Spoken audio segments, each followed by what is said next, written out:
Meeting of the Transportation Commission. Oh, Joe, somebody has their hand raised over there. Can you tell who that is?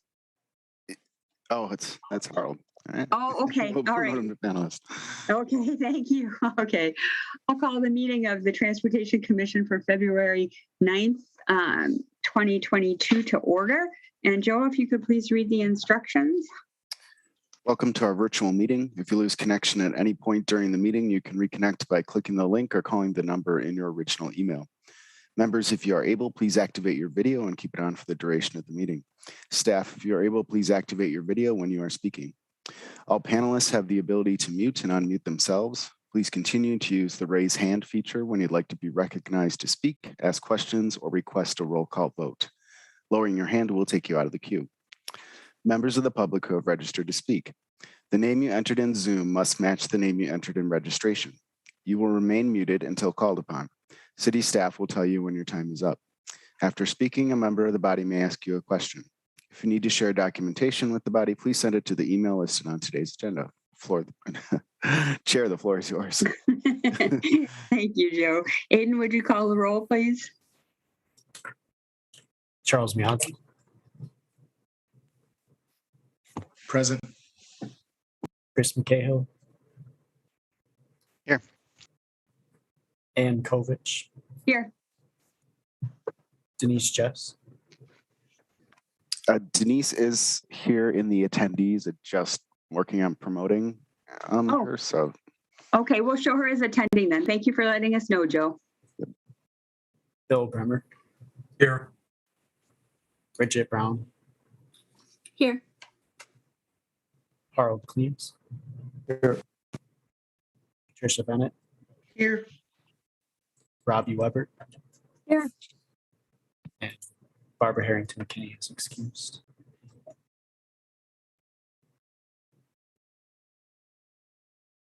Okay, Harold, since Alder Harrington McKinney is not here, you would be able to vote this evening. So, all right. New commission member introduction. He's not able to be here tonight. The timing was just too tight with the council approval, but Darren Wisniewski, I'll have to double check to make sure I'm pronouncing his name correctly, was appointed as the second alternate. He's Associate State Director, Community Outreach for ARP, AARP in Wisconsin. Serves on the board of the Wisconsin Downtown Action Council and is a volunteer business coach with Nehemiah Urban Leadership Development Corporation. So he will be hopefully here at the next meeting, and we're happy to have him on board. So did everybody have a chance to take a look at the minutes from last time?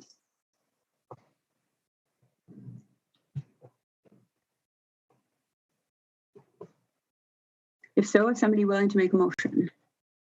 Harold? Move approval. Alder Mianzi, is that a second? Yes. Thank you. Any discussion?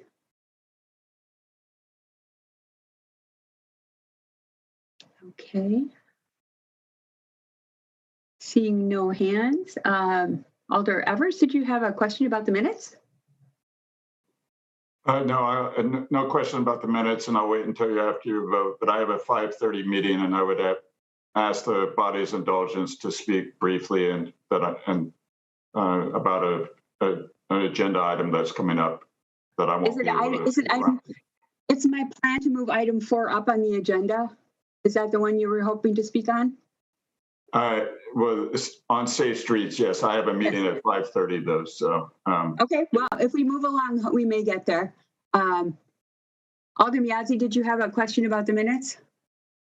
Oh, no, I was just going to second or ask if we wanted to move that up in order for Alder Evers to get what he needs done. I'll appreciate it too. Okay, well, I'll look for, I'll just make sure there are no objections when we get to that point on the agenda. Is there no other discussion or questions about the minutes? Okay, well, assume a unanimous consent vote unless anybody wishes to vote no or abstain. If so, please raise your hand.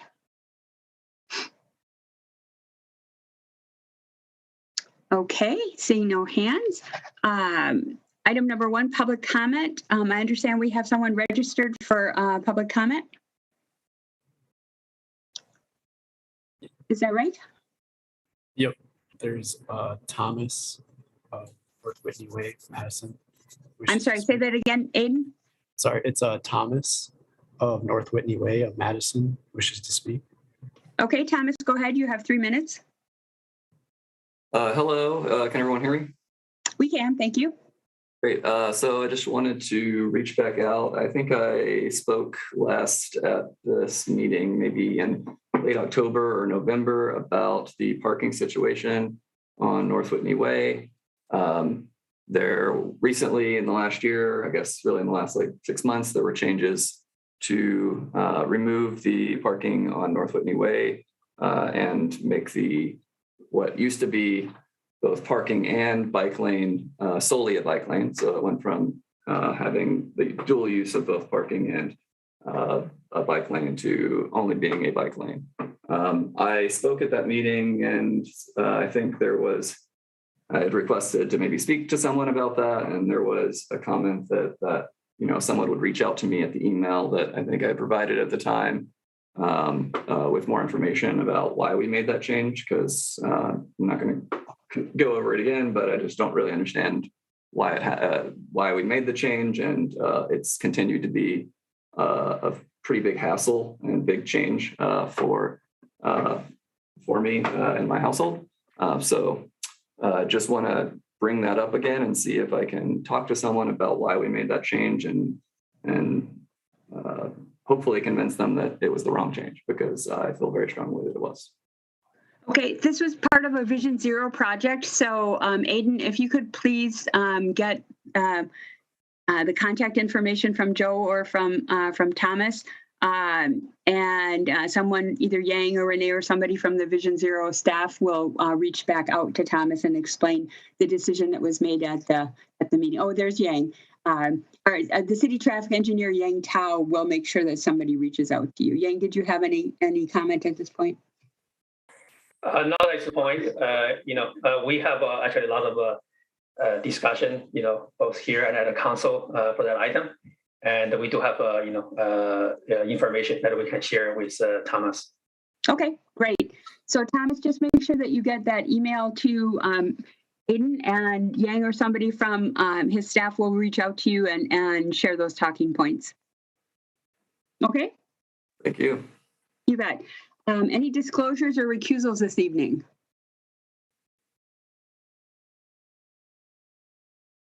Okay, seeing no hands.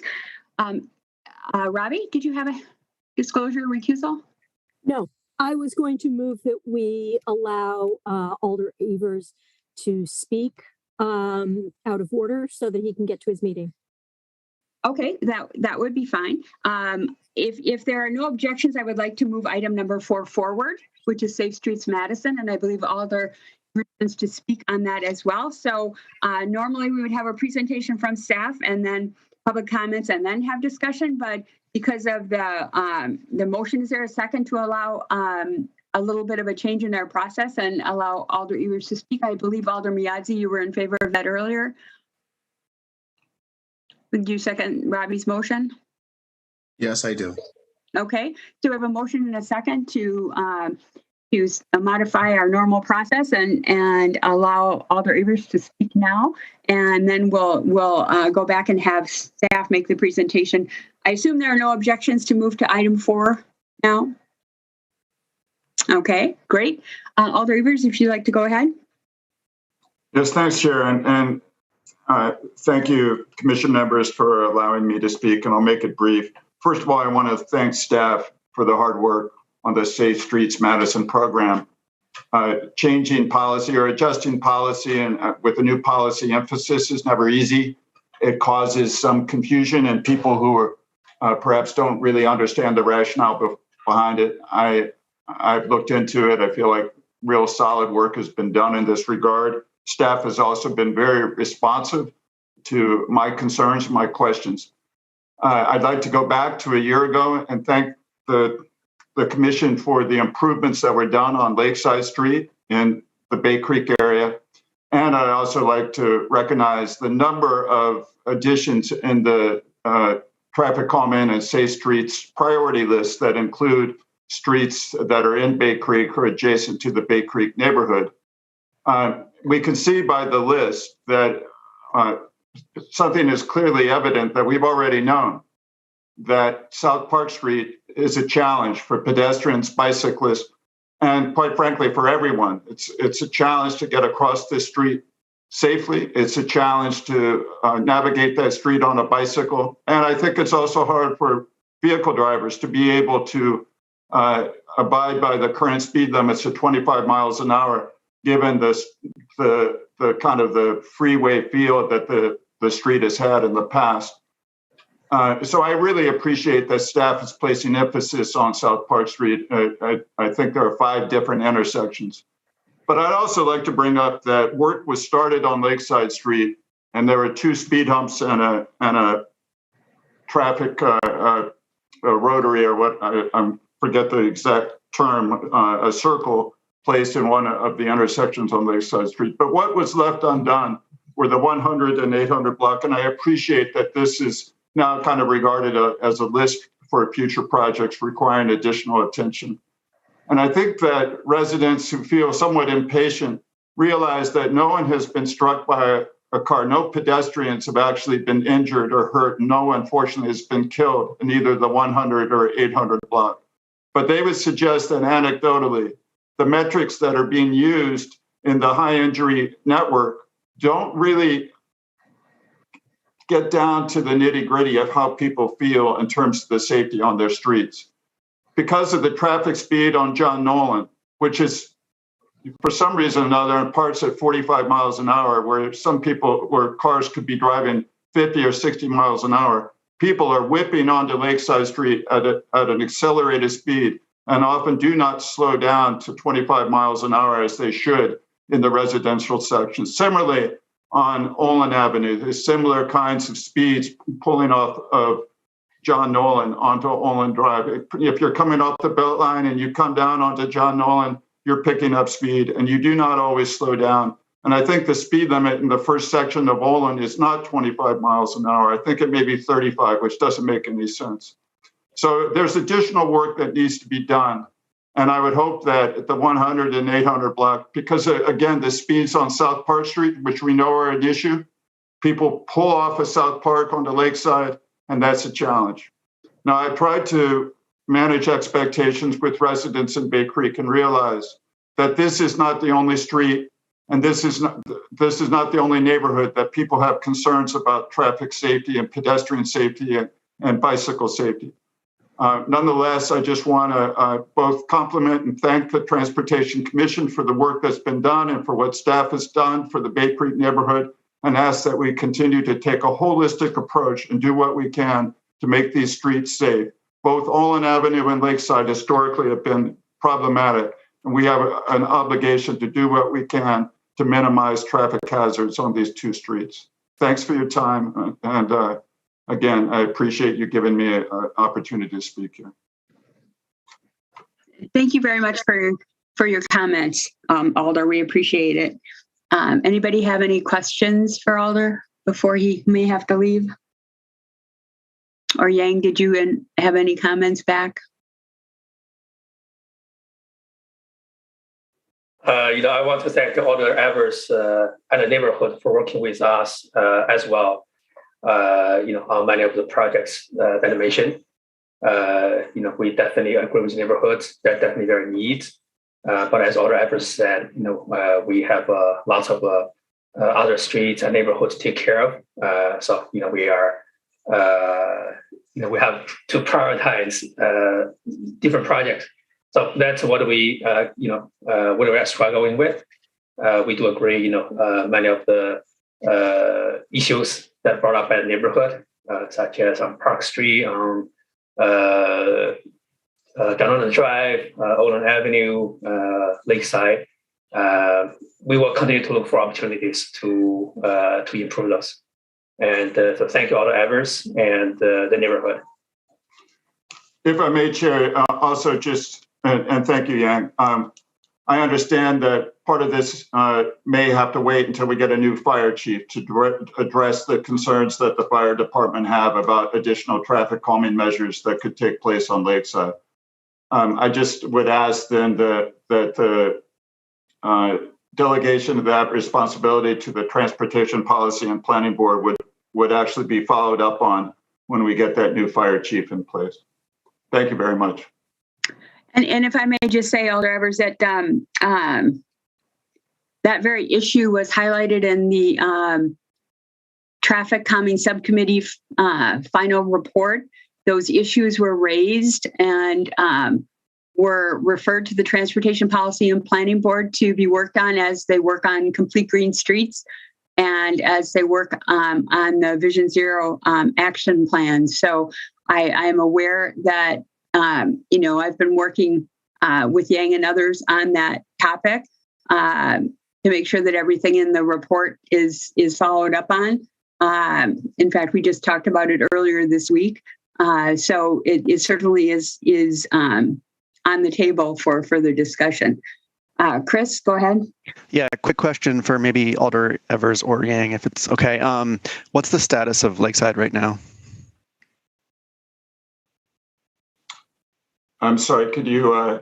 The status of Lakeside Street, did any of that work start? The traffic calming? Traffic humps and the traffic circle at Hickory Street, I believe, were installed. Okay. Yeah. Tom Moore is on it. Tom, did you have an update there? Yeah. So last fall, I think around September, we installed the 2 speed humps and the 1 traffic circle. As part of that approval of traffic calming, we were going to relocate the driver speed feedback boards. That has not happened yet, but that's on our schedule. It was kind of a staffing issue and just the amount of work that we had last fall. So that's where it's at right now. We did collect some streetlight data, so some before and after data. I think we kind of want to get some better hose count data. I think the streetlight data might be a little bit off on some of the lower volume streets. So yeah, we can collect more data this year and take a look at it. Okay, Alder Foster, hello. Go ahead. Hi, thank you, Chair. Just wanted to provide a quick update that the issue of reviewing with MFD around emergency access and traffic calming compatibility is on the list of future topics for TPPB. It's been on there for a number of months now, but as Alder Evers said, we think it makes sense to wait for a new chief to be in place, since it's it's going to be a larger discussion. So just wanted to confirm that it is on the radar, and Director Lynch has it on the 2022 kind of work priorities as well. So it's definitely on the radar, and we do expect to be able to take it on. Thank you. I know we've been communicating back and forth, and it certainly is something that everybody is still keeping on the list. So appreciate that. Is Alder Evers still here? Did we address everything that you had, Alder? You have, Chair, and thanks again to you and the Commission for the indulgence. Okay, no problem. Take care. Thank you. Okay, so what our normal practice is to have staff make a presentation. We have a number of registrants here this evening. And so in order for the registrants to have all the information, let's have a presentation from staff first, which is our normal process. Then we'll hear from the public, and then we'll have our discussion. So Yang, Tom, Renee, who's gonna go first? Renee, go first. I think I will go first. So let me just bring up the presentation, which was in with everything about slideshow. I'm getting okay. There. Wait. Nope. There we go. All right. So we just wanted to go over a few things. We know probably, I don't know, maybe half of you were actually on the traffic calming subcommittee and the other half of you weren't. And this is a pretty big change. And I think it has some complexities and some things that are sort of kind of weren't finalized and are still being developed. So there's a lot of opportunity for feedback as we move forward with this program. So we did want to just talk a little bit about the various parts, the metrics for scoring, the lists, the budget, the timeline, and kind of some potential next steps for the program. So first, a little on the metrics, the safety score. So we did use both the 21 and the 22 high injury network that kind of was started working on this before we had the 22 back from the TOPS lab, which was then approved. So we tried to ensure that if it was on either of those high injury networks, that was reflected in the score. This does focus on those fatal and serious injury motor vehicle crashes, as well as the minor injury ped bike crashes, which was something we had talked about a lot with the 21 high injury network. But I think there's probably some potential to change that up a little bit with this new TOPS lab methodology. If you look through some of the things, you'll see, they tried to take a look at all kinds of different street segments and intersection types and find the ones that are the most likely to lead to injury crashes. And that isn't always reflected just in KA or KAB crashes. So that's just something that we would love to have feedback on and think about for the future. And also, I think schools, fortunately, you're not seeing a lot of those type of crashes at schools.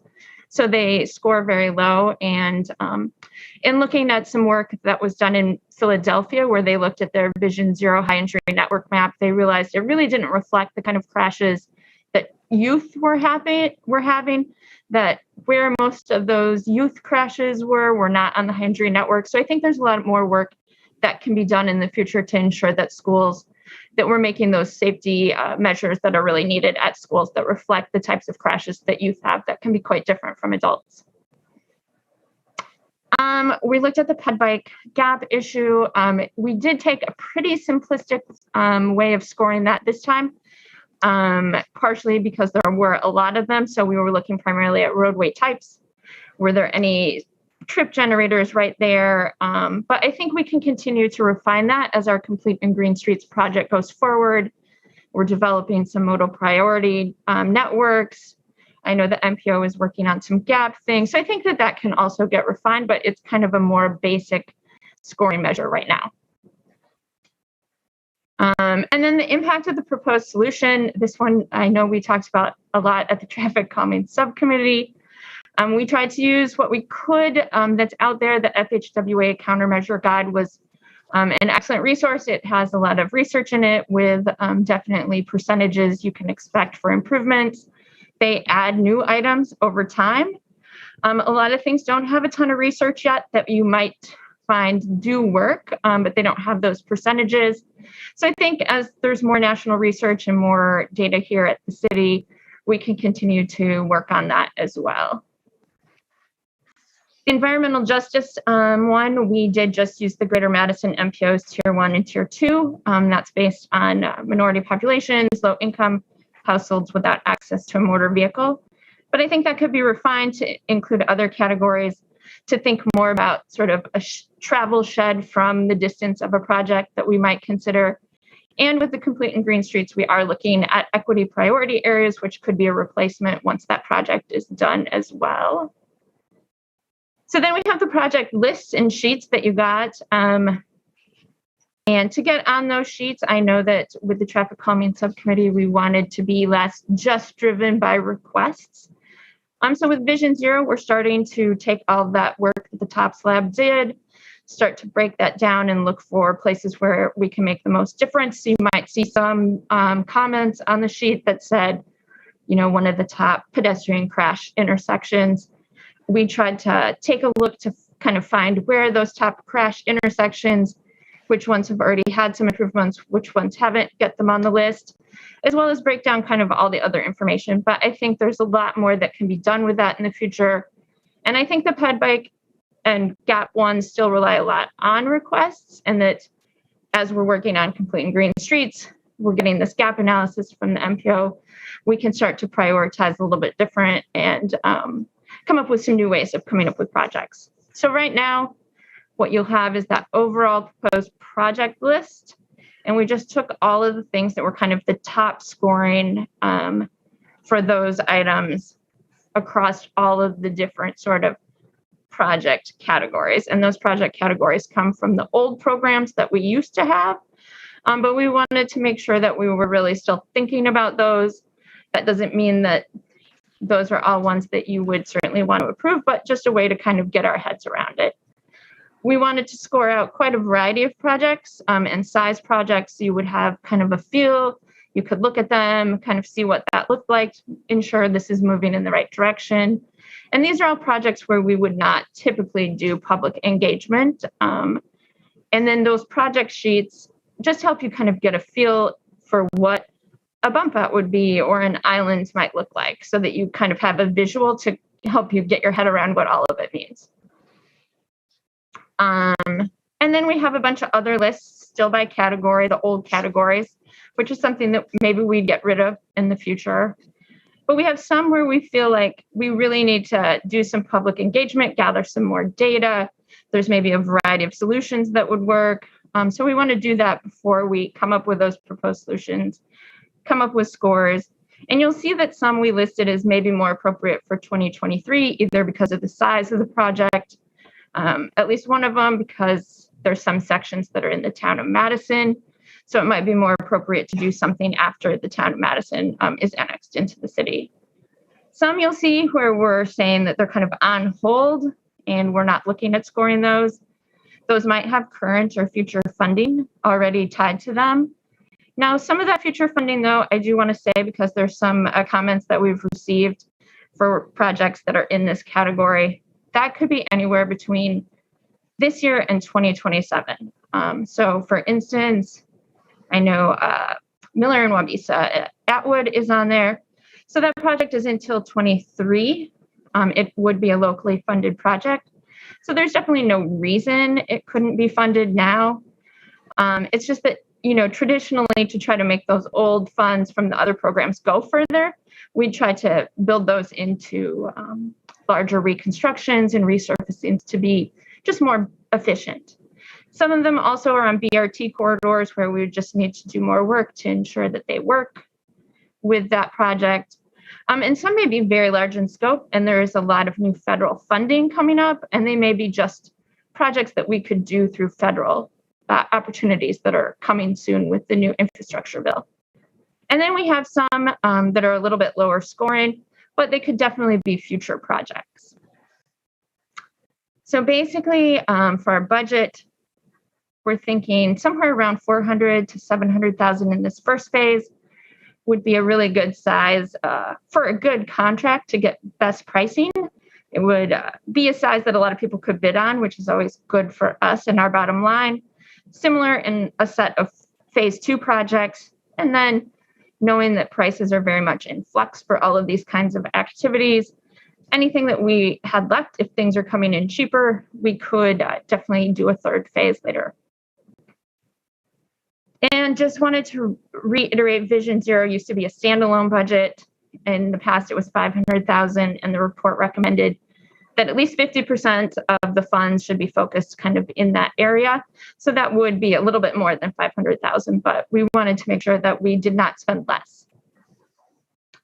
So just timeline, I think ideally, I mean, the more time that we have, the better. We have all of these projects, once they're approved, they have to be designed. Some of them need surveyed. So there's a lot of things that will happen. And so, you know, we kind of like to have some that were constructed this summer. So this is just kind of a tentative timeline, but I don't think it's set in stone. Phase 2, you know, if we wanted to do late summer or fall, this is kind of a schedule that Tom and I had talked about. And then we could still do some projects, approve them in the summer. They might not be able to be constructed in 22, depending on what they were. I think, you know, Tom and I know that there's a lot to take in. So we wanted to just have an opportunity for some discussion, hear your questions, get feedback. Is this feeling like it's going in the direction that you imagined, particularly if you were on the traffic calming subcommittee, but does this feel right, you know, for those of you who are new to this? And then just, you know, kind of some next steps. We're thinking of February for some projects. could be approved. We come back again once we've done the engagement, have some new solutions developed, come back in March, and then in the summer again, depending on what's left with the funds. So with that, I'm going to stop sharing. I don't know if we want to actually look at the projects or just have some feedback on that, go to comment, but I'll give it back to you, Anne. Okay, thank you. What I think I'd like to do now is go to the comments from the public before we get into actual project discussion and more comments, because I think it would be helpful to hear from them unless anybody has any different thoughts with regard to that. Okay, Aiden, who do we have for registrants? So first up is Annabelle Pavlik, who lives on Northwest Field Road. Neither supports nor opposes, wishes to speak. Welcome, Annabelle. Go ahead. Hi, my name is Annabelle Pavlik, and I'm here. I got a letter from the mayor, and I'm here to remind you. She said I should attend this meeting to remind you about the park really close to where I live, Walnut Grove. Thank you for your time. Well, thank you very much for coming. We saw your letter that was distributed to us. We also saw the letter, Yang, that you sent to Annabelle. And I know that staff has a solution proposed for that spot. Does anybody have any questions for Annabelle, or staff? Did you have any questions or comments for her? I'm very excited that you came to speak to us, Annabelle. I think that's great that you and your schoolmates are involved in watching and being concerned about traffic safety. We really appreciate that. Yang, did you have any comments for Annabelle? It was a great letter that you sent. Oh, thank you, Anne. Thank you so much, Annabelle, for contacting the city and the mayor. And as Anne said, this should be a great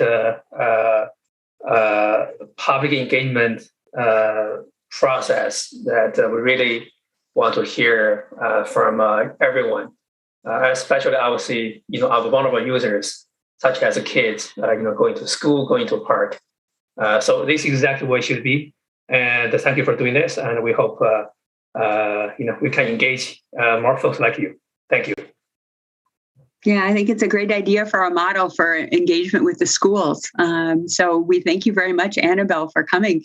Anybody else on the commission have a question for Annabelle or comment? Okay, thank you so much for coming, Annabelle. We appreciate it. Next, Aiden. Alan Arnston, South Shore Drive, supports, wishes to speak. Go ahead, Alan. Hello, can you hear me? We can. And I'm sorry, I think my earphone's acting up. Thanks. And I sent some written comments also. I live in the Bay Creek neighborhood, and I'm going to not repeat what Alder Evers said. Much of what he said was along the lines of what I was going to say. I appreciate what staff's doing, or what the commission staff are doing with regard to the Safe Streets program. We think we've got a transportation committee in Bay Creek that's pretty active, and we've been talking about this kind of stuff. Our big issues have been the arterials that go on either side of the street, which are Park Street and Fish Hatchery Road and John Nolan Drive. Last year, and it's both, going along it and peds crossing it and bikes generally navigating it. Last year, some improvements were made on Fish Hatchery Road crossings. We really appreciate that this year that right now scheduled for funding are a number of Park Street crossings. And John Nolan Drive, of course, is set for reconstruction in 4 years, and hopefully that'll get dealt with. Then the kind of next set of issues relate to the collectors that go across the neighborhood, Olin Avenue and Lakeside Street. Really, the big issue with them is, they connect John Nolan Drive and Park Street. They don't have a single stop sign along the whole route.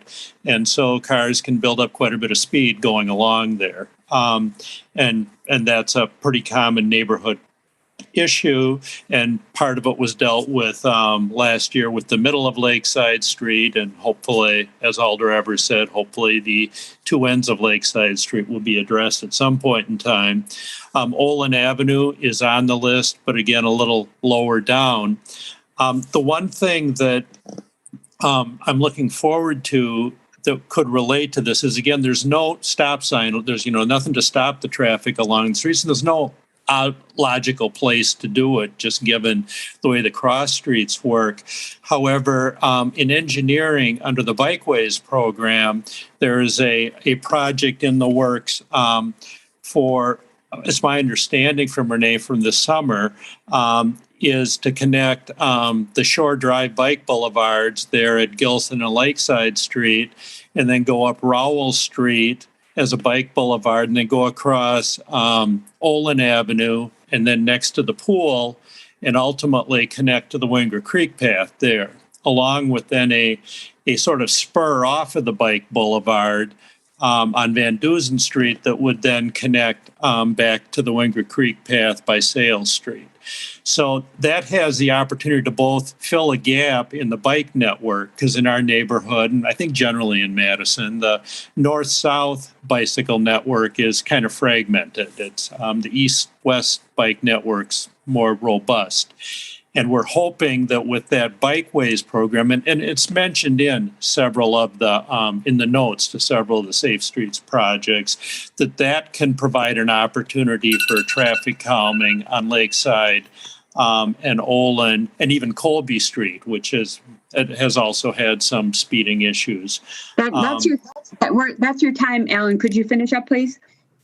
Yep, that's basically what I wanted. I'm really looking forward to integrating the traffic, the Safe Streets items with the Bikeways program. I think that's a real solution in our neighborhood. I really appreciate what staff and the commission have done in this regard. Thank you. Does anybody on the commission have a question for Alan? Okay, seeing no hands. Who's next, Aiden? Liz Fenster, Southwick Circle, supports, wishes to speak. Go ahead, Liz. Thank you. I'm speaking on behalf of myself and on behalf of the Walnut Grove Homes Association, on which I am the president. I am sort of following up to Annabelle's wonderful letter and to Yang's wonderful response. Our neighborhood is very much in support of some traffic calming measures across from the Walnut Grove Park in order to support pet, children, and general resident safety, and to try and tackle some of the speeding and limited visibility that our neighbors have cited as they've tried to cross North Westfield Road to enter Walnut Grove Park. As you may have heard from, I believe Derek Pavlik gave a very thorough presentation at the last meeting, but we are a completely residential area, yet we have a speed limit of 30 miles per hour. The continuation of North Westfield Road into the Wexford neighborhood is 25 miles per hour. We see no reason why there wouldn't be support for lowering the speed limit and having an appropriate residential speed limit, especially considering that we have a park with playgrounds and soccer fields. Basically, we're hoping that you guys could view this as being a fairly minor project in the scheme of things. Certainly not a major roadway, but it is very important to our neighborhood and in a central area, considering the placement of the mall and shopping districts on the west side of Madison, and we have full neighborhood support. So we'd love to ask for you to consider approving the recommendation that Yang has provided, and are hoping that we might be able to see safer streets in our neighborhood this year. At the present time, just to inform you of the current state, we have again that 30 miles per hour speed limit instead of 25, and we have 0 crosswalk signage. There is not one yellow sign alerting people that there is a crosswalk, which has been fairly dangerous for people with pets, children, and people who are unable to pick up speed as they run across the street. Thank you. I'm happy to answer any questions anyone may have. Anybody have any questions for Liz?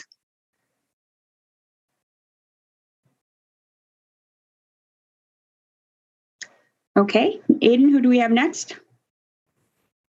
Joe Koss lives on Lakeside Street, neither supports nor opposes, wishes to speak. Go ahead, Joe. Yeah, hi, can everyone hear me? We can, thank you. Yeah, great, thanks. This is the third Transportation Committee meeting that I've attended. The last two were last year.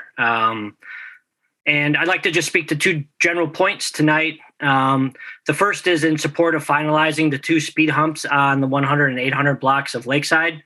And the second is just kind of in general about Safe Street Madison metrics. On to the first point about the finalizing the 2 speed humps on Lakeside at the 100, 800 blocks. On 4/28, the last meeting that Lakeside was undertaken, the Transportation Committee decided to, quote, refer MFD's position to not support speed humps in certain locations as a policy matter to the Transportation Policy and Planning Board, unquote. To the best of my knowledge and through my emails and conversations with alders and members of this committee, that has unfortunately not happened. What's resulted in is MFD having a very limited view, but priority over public safety in neighborhoods.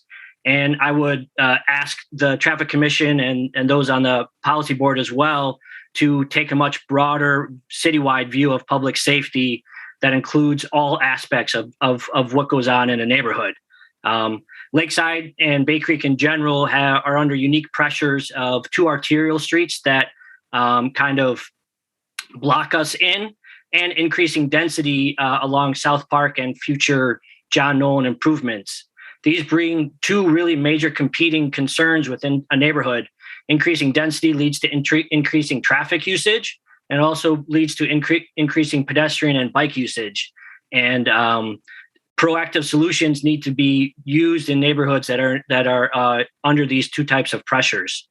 In general, the high injury with regards to the Safe Street Madison metrics, I would ask the Traffic Commission to base the future decisions on both the preventative data that are going to be used with the high injury network, but also it would also be good to include the ability to project future needs and not only retroactive needs and retroactive data.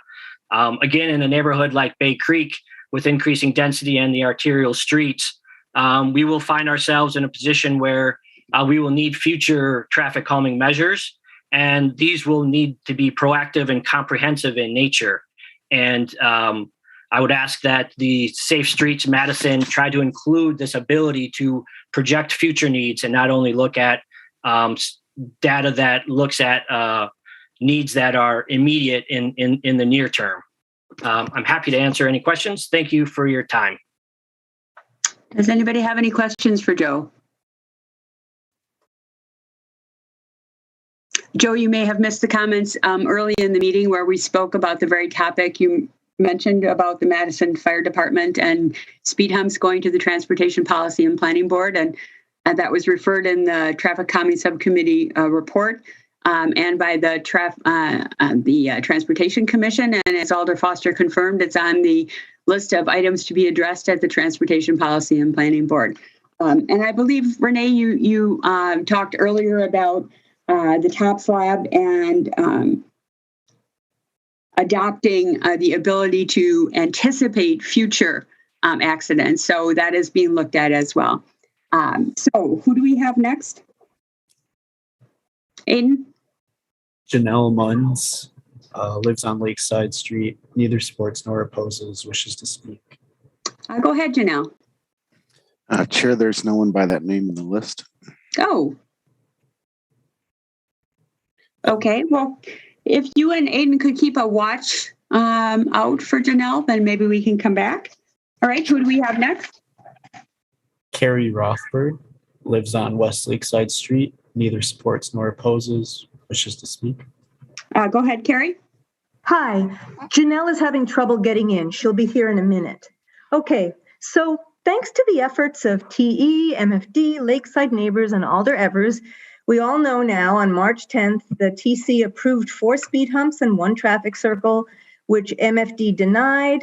But TC, you guys said you would follow up with a conversation on April 28th. MFD wasn't there, but I want to read some comments from that meeting because the commissioners made clear that they still intended to find out MFD's rationale for vetoing the humps so that you guys, TC, could decide whether to override MFD and move forward with the humps on your own, or whether you needed to consult TPPB.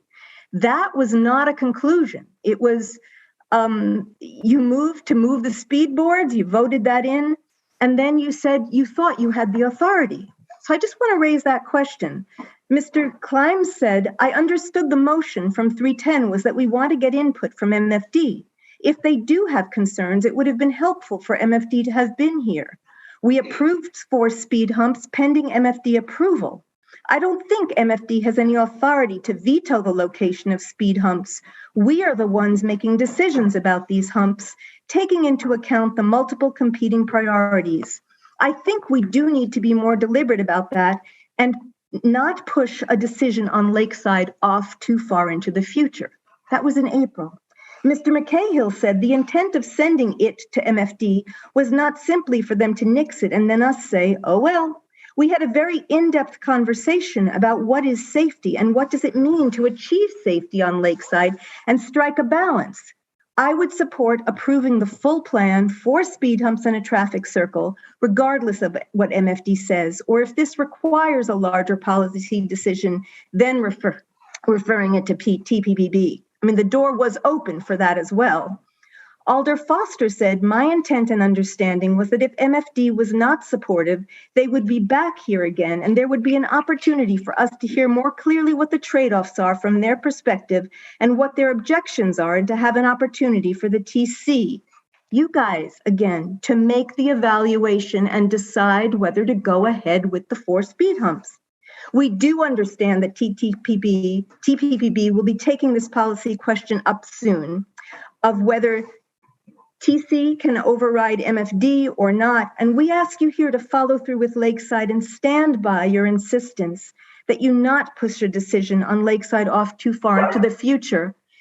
Does it really require a new fire chief? Up until now, everything was done with the fire marshal, who is well-versed in this issue.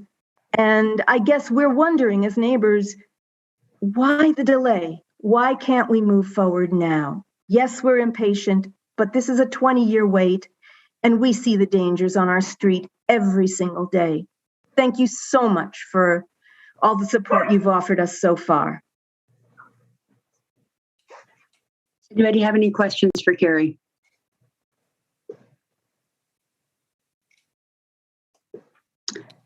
I would Chair Janelle is, oh, sorry, go ahead. Yes, I would just say that, part of what Carrie read was the discussion at the committee, and the committee voted on the 2 speed humps and the traffic circle and moving the speed boards and referring the matter as a policy matter, which is not the Transportation Commission's purview, to the Transportation Policy and Planning Board. So is Janelle here now, Joe? Yes. Okay, excellent. Go ahead, Janelle. Yes, I'm on mute, I believe. Yeah, so we're really happy with the effect that the speed humps have had. I feel like that people are feeling like, okay, they're serious about speeding on the street, and they are mostly keeping its speed slower. But I do live on the 800 block, and I also work on the 100 block with huge shop windows. And I see people turning off that John Nolan very fast a lot. It's not only this group of neighbours. There's been a discussion on our neighbourhood listserv from a whole bunch of people that I didn't even know, saying how unsafe they feel down that end of the street on the 100 block. The other concern is that there is a lot of new construction going up down on Park Street, and then there will be now a VFW and perhaps further down on John Nolan. And these buildings, the people in them have to pay extra for parking, which a lot of them don't do. So they park on the street. So, for instance, outside my house now, there is always a ton of cars from, I guess, the Peloton building. And it's really hard to see to get out your driveway. And just with the speed of the cars going down that part of the street without a speed hump, it makes me feel pretty anxious every time trying to back out of my driveway with the limited visibility with all the cars on the street. I guess that's it. And we really appreciate what you've done for our street so far. It's definitely made a difference, and we would really love to see something happen at either end so that it can be better. Thank you very much. Thank you, Janelle. Does anybody have any questions? Anybody from the commission have any questions for Janelle? Okay, who's next, Aiden? Charlene Sweeney lives on Lakeside Street, neither supports nor opposes, wishes to speak. Go ahead, Charlene. Hi. Thank you, Commission, for letting us come and speak again. This is not new stuff to you, and it's not new stuff to us. I live on the 100 block of East Lakeside, so I'm about 2 doors down from John Nolan Drive. And it's frightening to look out my window and see how fast the cars are going past. Really frightening. And I'm not naive, but it is frightening. The issue of traffic speed on Lakeside Street has been going on for 20 years. I've been in my house for about 30. A year ago, it sounded like the problem was just about solved. There was a partial progress with the addition of traffic humps. What was put on hold and seeming to be sort of halfway forgotten was the biggest areas of the problem, which are the 100 block and the 800 block.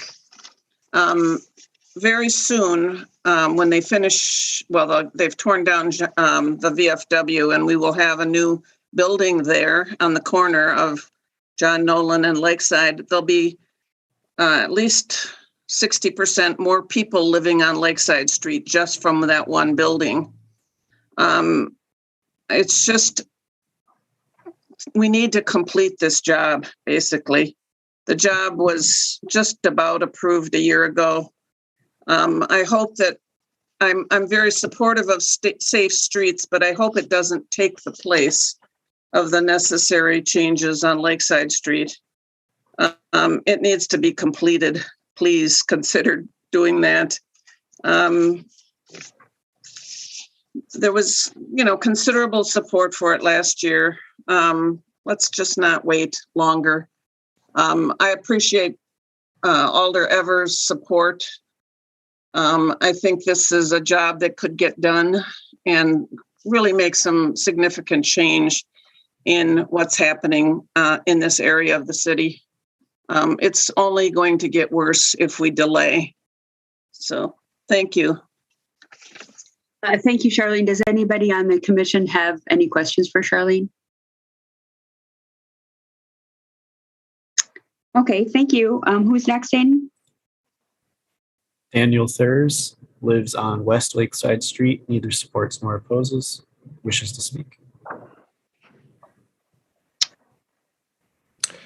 Hello, thank you. Hi. Go ahead, Daniel. Hi, thank you. So Fire Marshal Ed Ruckrigo wrote to Alder Foster last year about the unfortunate, quote, conflicting and competing priorities of residential on-street safety and the safe passage of EMF and MFD vehicles. He said this conflict to some degree defies logic, and we certainly agree with that. There is no data in Madison that shows that speed humps conflict with safe patient transport. To quote from Ed Ruckriegel, his email again, it is not possible to quantify the patient care impacts associated with speed humps. We do not track the routes used for transports, which means we cannot correlate the route to medical outcome, length of hospital stay, or degree of patient recovery. Anecdotally, we know patients experience pain spikes and express anxiety when the ambulances cross speed humps, end quote. It is possible to quantify these outcomes, however. Other cities have done so, and their data has shown that there is no quantifiable difference in patient outcomes between situations where there are speed humps and those where there are not. Patients recover at the same rate and as fully when they travel streets with or without humps. Other cities around the U.S. have also implemented holistic calming solutions to resolve the conflict Ed Ruckriegel mentions, such as GPS in fire department vehicles, offset speed humps, cushion speed humps, or just ordinary speed humps. We ask the Transportation Commission to take the time now to ask MFD back to explore what those solutions might be.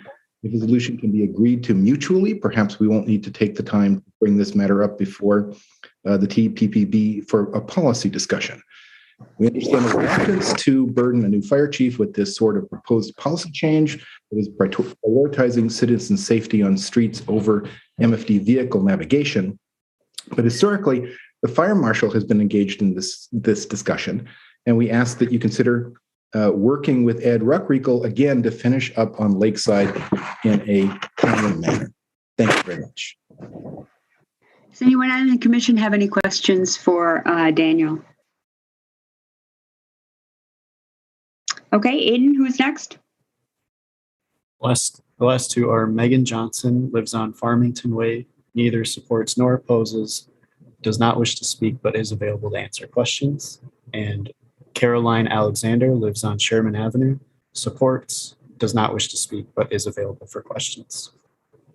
Okay, anybody have any questions of these two? Okay. Thank you everybody for coming this evening and your comments. So we have projects totaling $978,644 on the Safe Streets Madison overall proposed project list that staff has brought forward. So Tom and Renee, did you want to highlight any of these projects, or do we want to go right? Yang, did you want to highlight any of these particular projects? I believe the one that Annabelle talked about is on here, is it not? It is, yes. Do we want to have any conversation from staff first, or do we want to just go to questions from the commissioners and other alders who are present?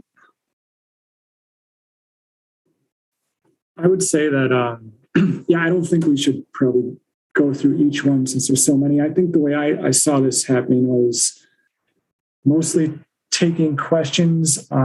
If the commission wanted more information about something, we could do that. Or if you wanted to, well, first off, we don't really have an expectation that things are going to be, that like everything's going to be approved tonight. If you want to approve some things, that's fine. But we kind of included those plan sheets, which have numbers on the lower right, which correspond to the numbers on the Excel or on the spreadsheet. So I would be in favor of just taking questions. Okay. And one thing that I would ask before we get to the questions, and Alder Foster, I see your hand up, is that if we make any motions on only part of the list, that we pay attention and go slowly and talk to me about the number of the projects that you want to see approved. Or if you have comments or questions or have want additional information on certain of the projects, there's on the overall project list, there's a number on each of the projects. And that way we'll be able to make sure that we're all on the same page. Does that seem like a reasonable approach? Okay, Alder Foster, go ahead. Thank you, Chair.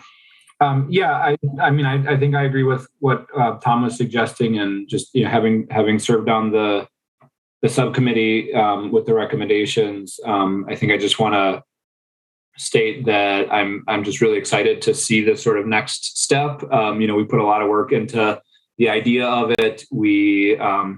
I think we plugged just a few projects into what we developed, but didn't honestly have a great time to kind of vet that and see how it would play out before forwarding those ultimate recommendations. So this is really, like, at least for me, is kind of the first opportunity to sort of see how it's actually working.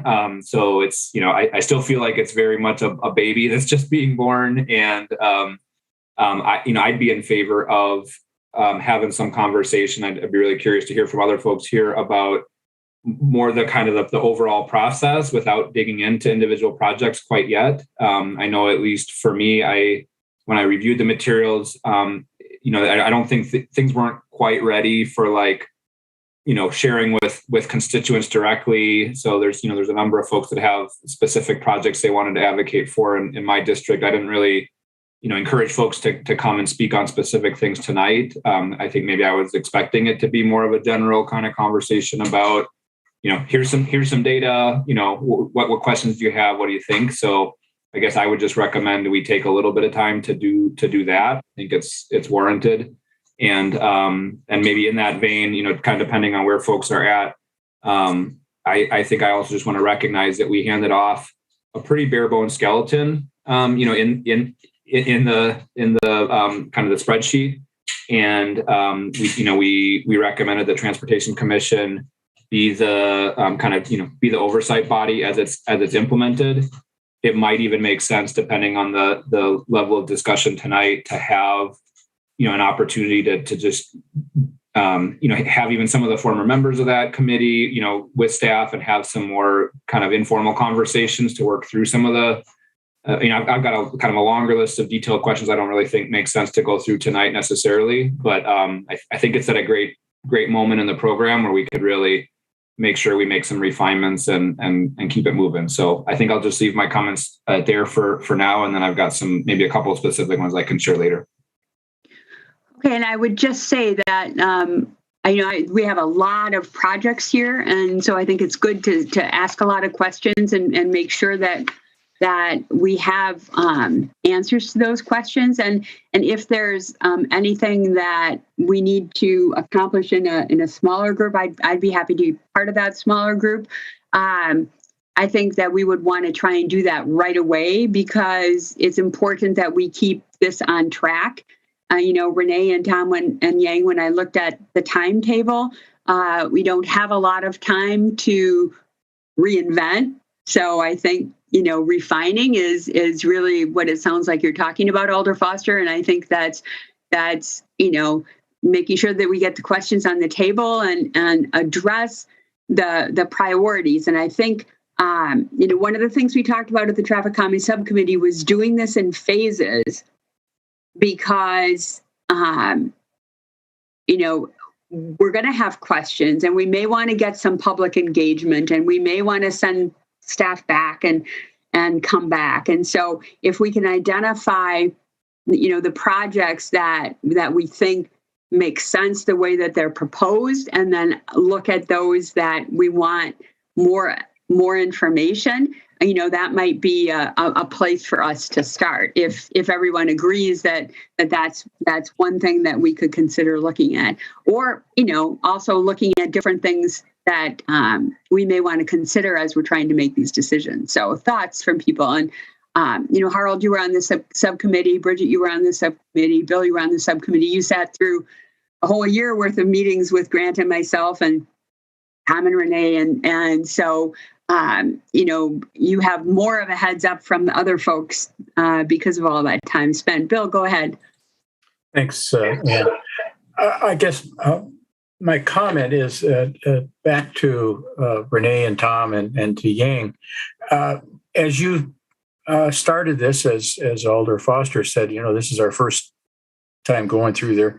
Were there issues that you have questions about, or that gave you more problems, or trying to figure out what should or should not go, what projects should or should not go in there, or certain types of projects, or certain things that, was it the number of projects, as we've said, are there's quite a few, but is it workable? Is the process workable from your standpoint, Yang and Renee and Tom? Actually, Renee and Tom did most of the work, so I would defer the answer to them. Renee, Tom, your thoughts? Sure. So, obviously this first year, it's a pretty big list, and just even doing full scoring on, this subset is definitely, mean, it's a big project. It's a big project just to read through them, right?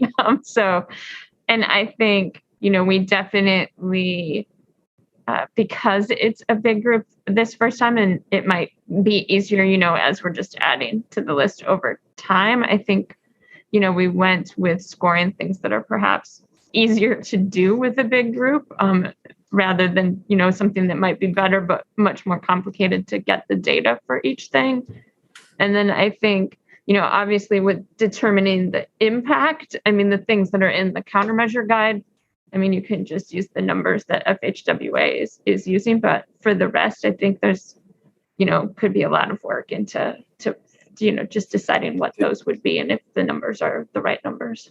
Did you have any feeling that there were some ideas or projects that you thought maybe should be on the list but fell through the cracks as far as the scoring system that was established?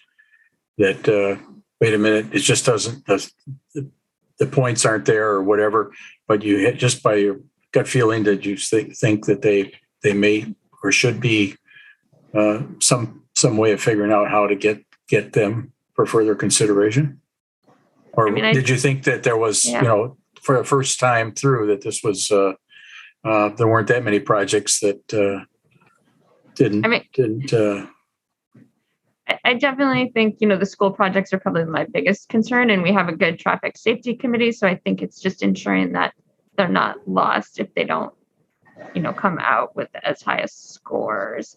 And I think that there are ways to develop, additional projects, using data that we'll have as some of the other projects move forward. And I know, Tom, you did a lot of work on solutions too, so maybe you have some thoughts.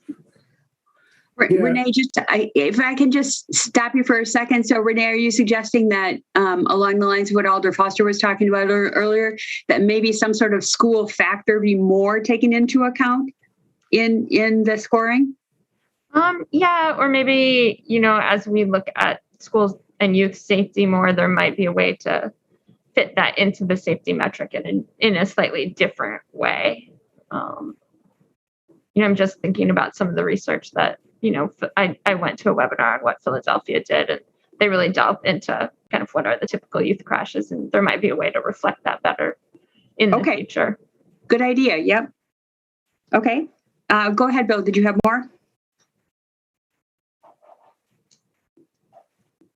No, that's all. Thank you. Okay. Tom, you have anything to add?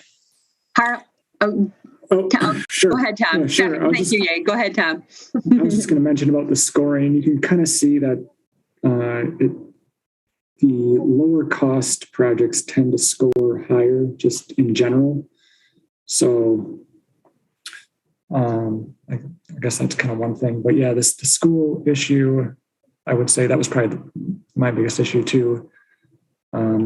Was that it's kind of, you could kind of consider that as a separate area from, a general area with the age and the number of pedestrians. So, but otherwise, I think if anything, this round should be the easiest because the lowest hanging fruit, and it really should get harder from here on out because projects are going to, get closer together as in terms of the problem and the solution. So that was our hope, was to come up with these easier projects now and then kind of work through it.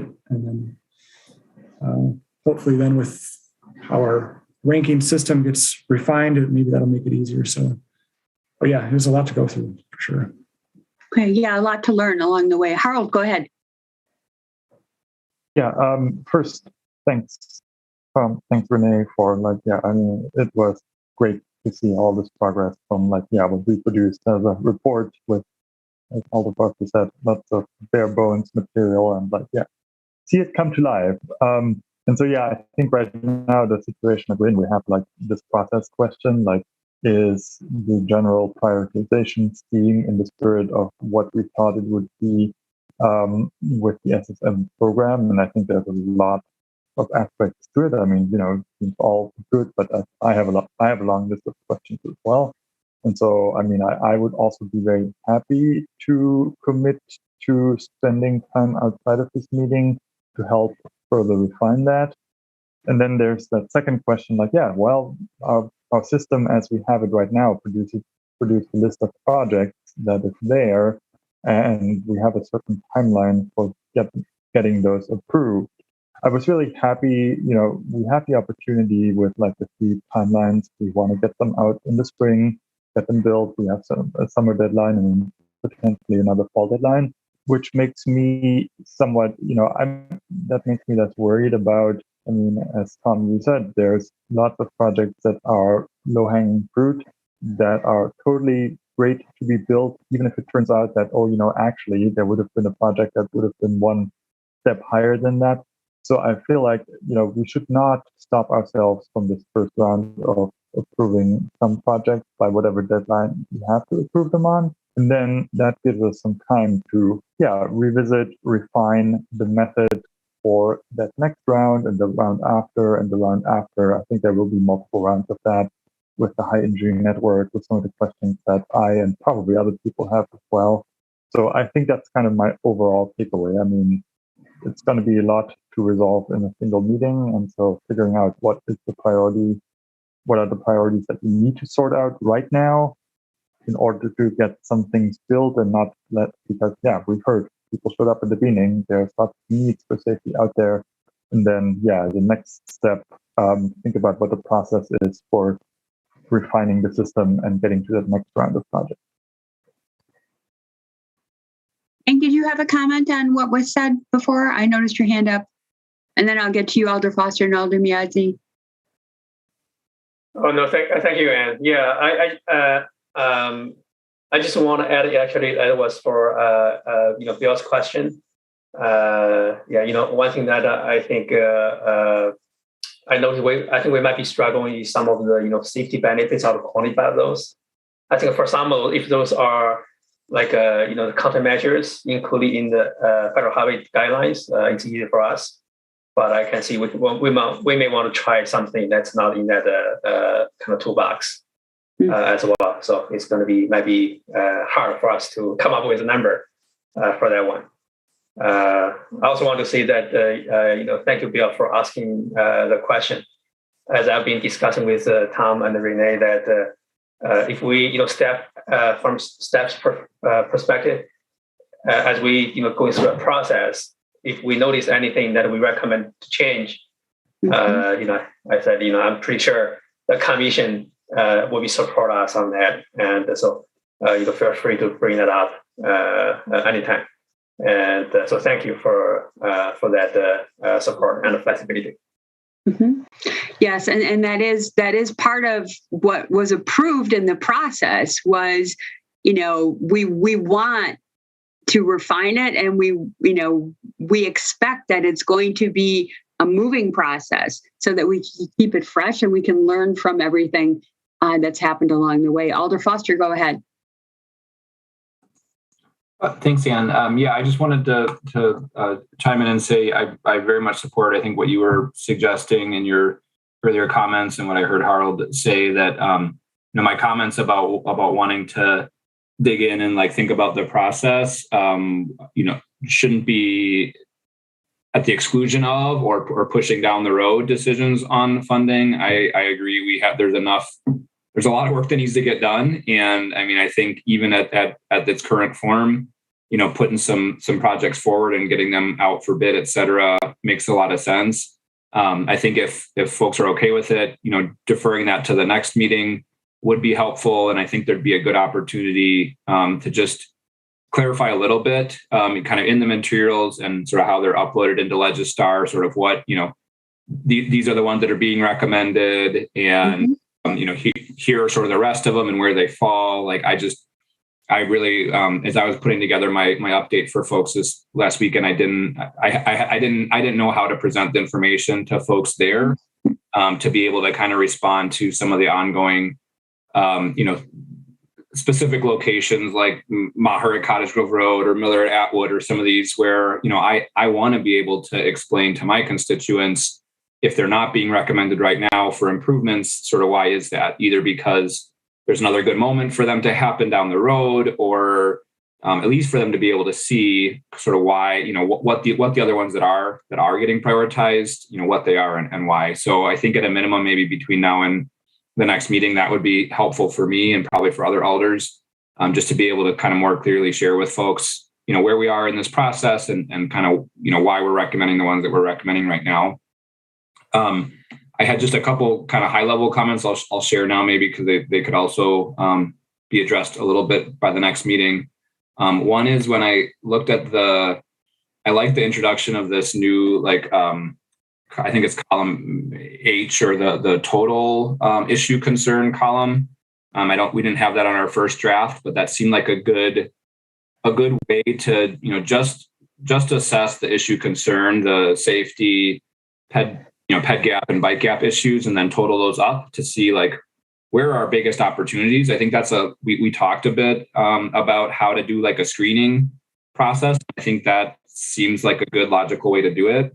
I think if I looked at it correctly, I think just make sure that the high injury network category is double weighted in that total, because that's how we set the whole thing up, is that we wanted to give twice the weight to that kind of safety category. So I think in the total of the issue, let's make sure we're also doubling that there, so we can really see that, see those kind of come to the top. That was one thing. This kind of categorization part was one that probably stuck out at me a lot. I think that was one of the primary focuses of the recommendations, was to sort of move away from thinking about safety improvements and ped bike improvements as separate buckets. And I think I understand why there was kind of a categorization again, just to kind of get a handle, because there's over 300 projects. I think it was a way to sort of just manage it. But I think, and that's maybe something we can talk more about at a smaller group meeting. But I think there's a lot of value in being careful to not start separating too early the kind of different classifications of project. Perhaps though, another sort of categorization would make sense. And what was coming up to me is more categorizing around the recommended actions or interventions. So for example, I heard and saw in here, there are projects that we just need more info and more analysis of. We're not really ready to propose something yet. So I think that could be a category of, we recommend further analysis on these, including, public outreach, et cetera. That would be maybe a logical category. We pull those out, we need to do a little bit more work on them. Ones that already will be part of a planned full reconstruction project.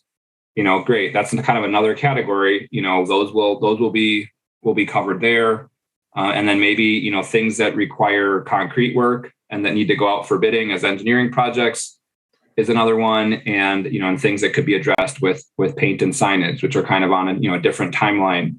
So maybe thinking about categories more on the intervention side, rather than are they ped bike issues versus safety issues. Another thought in Can I stop you for a second, Alder Foster? It sounds like there's almost two kinds of categories that you're talking about. One is where they are in the process. Are they low-hanging fruit? Are they something that should wait? And if they should wait, this is why they should wait. That's one thing. But the other was the intervention. So that's two different ways to think about categorizing them, instead of Vision Zero, ped bike gap. Is that your point? So it's, yep. but it's two. I'm hearing two different kinds of categorization from you, which was interesting, and I think it's a combination of what everybody's been talking about, which is how to get it better in a flow of what should get approved first, what should come second, what should come third, and why. Would that be a fair statement? Yeah, I think so. And this is probably consistent with, staff's understanding of how all this works.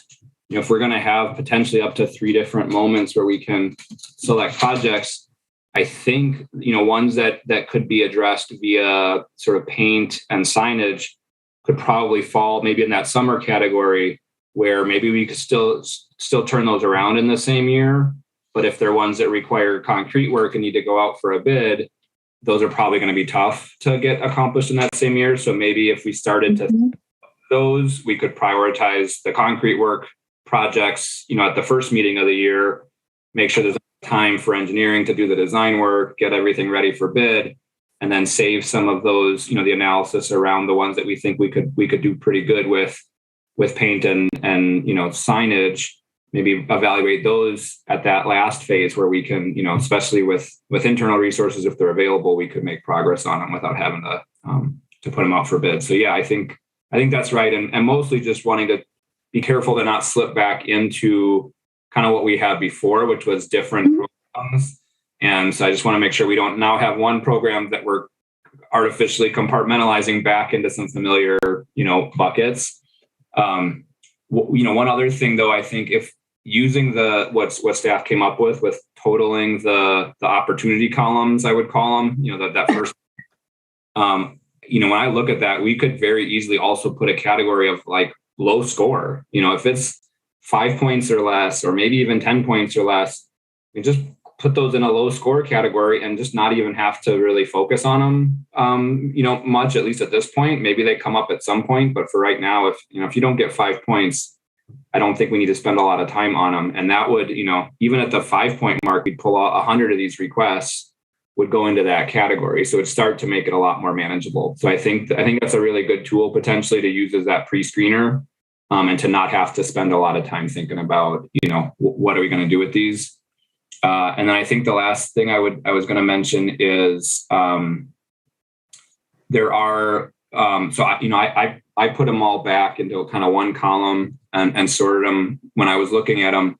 I think one thing that would be great if staff could maybe do before the next meeting is, sort by the overall benefit cost column for those that have been sort of fully fleshed out, and then look at the ones that don't have that score and sort by that total opportunity number with the updated, double weight for safety, and look at that. There's sort of a chunk that haven't been evaluated yet that are pretty high scoring in terms of opportunity. So, 30 or mid 20s points.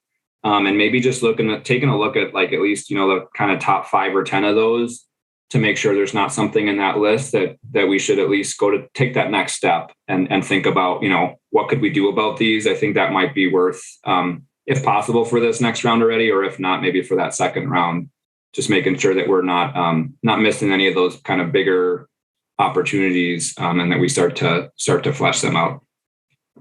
Thank you.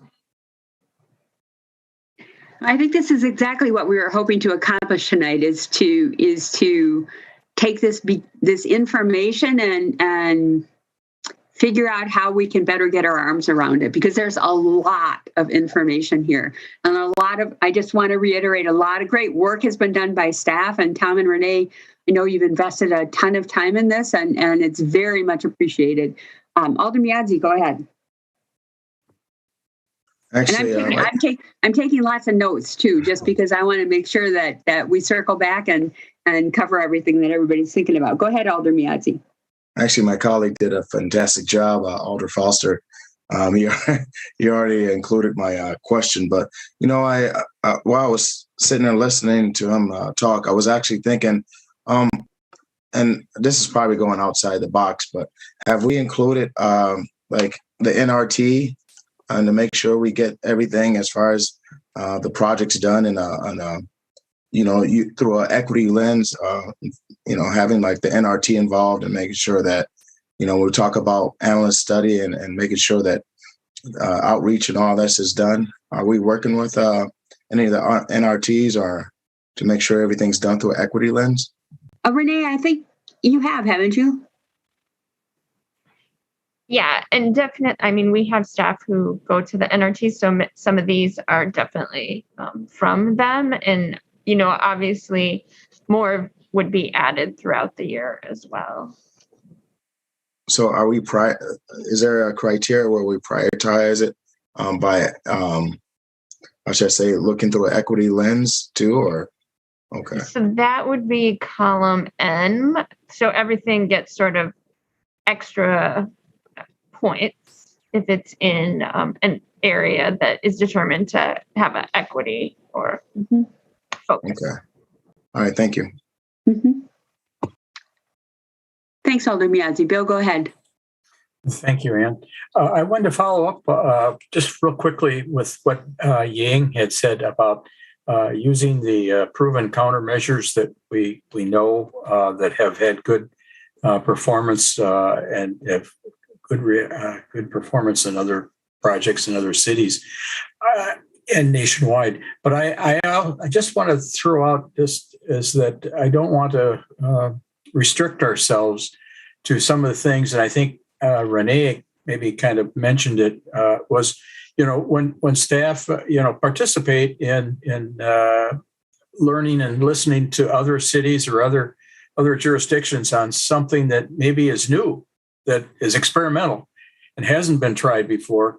But I think this program still should have room for that type of project to say, yeah, let's try one or two of those types of things and see if we can, get it up into a proven success and do more of those.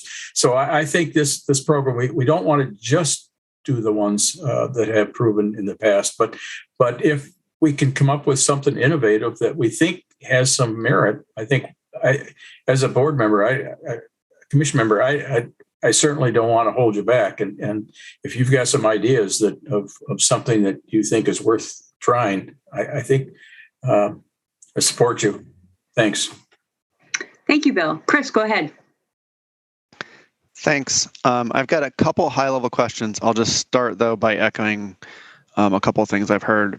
I think, city should just move forward with the list for the most part. I don't think we need to go through it in painful detail because we're not really at risk of making any bad investments, and we'll tweak it as we go. And the second one was, this is, it's hard to make sense of the materials. This is mainly an issue of Legistar, I think, where we've got just lots of public comments and documents that we have to sort through to figure out what's even the agenda item. Don't know how to resolve that, but I feel like there's ought to be a way to do it better.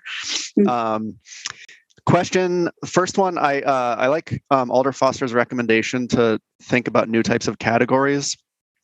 But since they're here, I was wondering if you had any gut reactions to how this new approach changed the distribution of projects among those categories. We talk a lot about traffic calming. It seems like maybe not as many of those made this list, but I can't really tell. Tom and Ray, your thoughts? I would defer to Tom. It does feel like, sort of that traditional residential neighborhood without crashes is not going to come up on this list. Right. Yeah, that's the big thing. It's more heavily focused on crashes, definitely. That's the impression I got too, and I think it's something we kind of knew might come out of this. So, let's see. Just kind of curious about your thoughts about the last couple projects that didn't score but made it onto the list. Your thinking behind how to put projects like that onto this program. One was speed reductions, and the other was lasers for PD.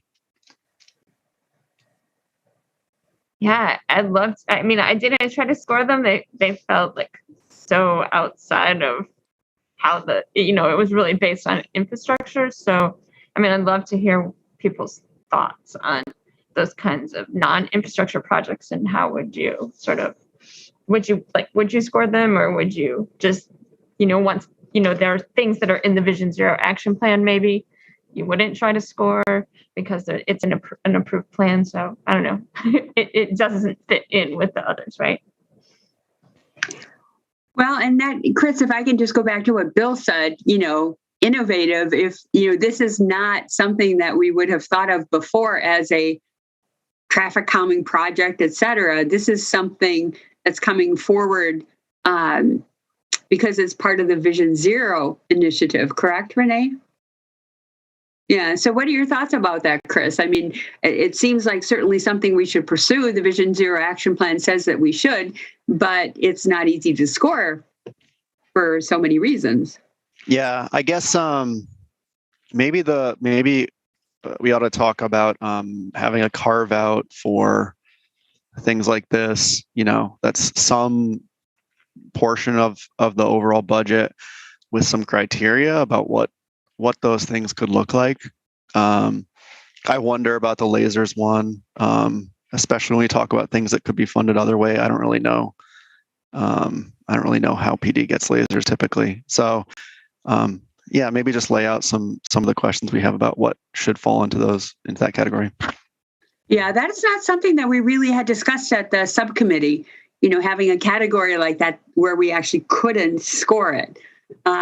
So that's definitely something to put on the list. But there's certainly certainly something I'd be interested in seeing us move forward with, because it's part of our Vision Zero action plan, and certainly seems like something that would qualify under the Vision Zero initiative. So good point, Chris. So maybe one of those categories, Alder Foster, that you were talking about would be one of these where it doesn't score, but it certainly falls under traffic safety, and maybe it has its own category. Other points, Chris? One last question. So we learned recently that the new high entry network is going to bring up some locations that aren't just the most dangerous. That they're sort of road types that are the most dangerous.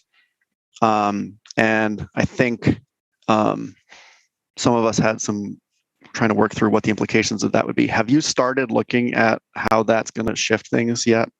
Sure. So there's some not on this list because they didn't score as high, but I worked with someone in our office to try to find some of the sort of intersections that are more residential, but that were on that list, that were the ones that are kind of the highest of all of those. And because they don't have a lot of KA motor vehicle crashes or even B ped bike crashes, they are not going to score as high. So I think it's worth thinking about in the long run, because obviously, you can make a big difference in those versus some of the others. So I think it's a point worth considering.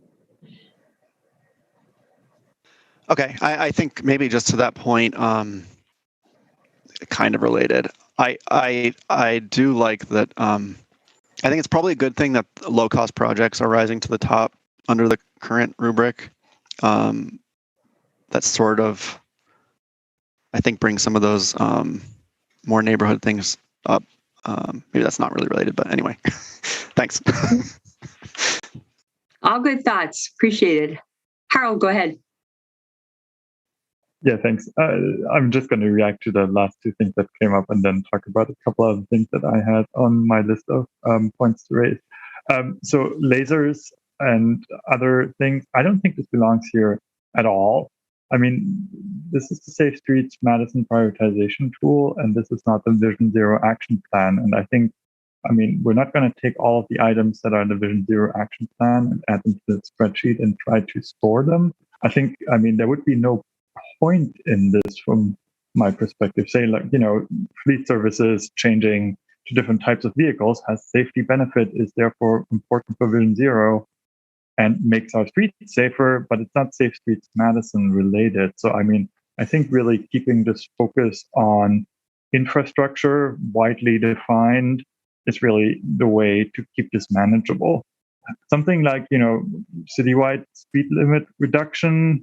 Again, this is going to be really hard to score, but in a way, if we lower the speed limit on one street versus the whole city, it seems to be the same kind of intervention. So that one I'm a little bit less sure about, but something like the lasers just does not seem to fit here.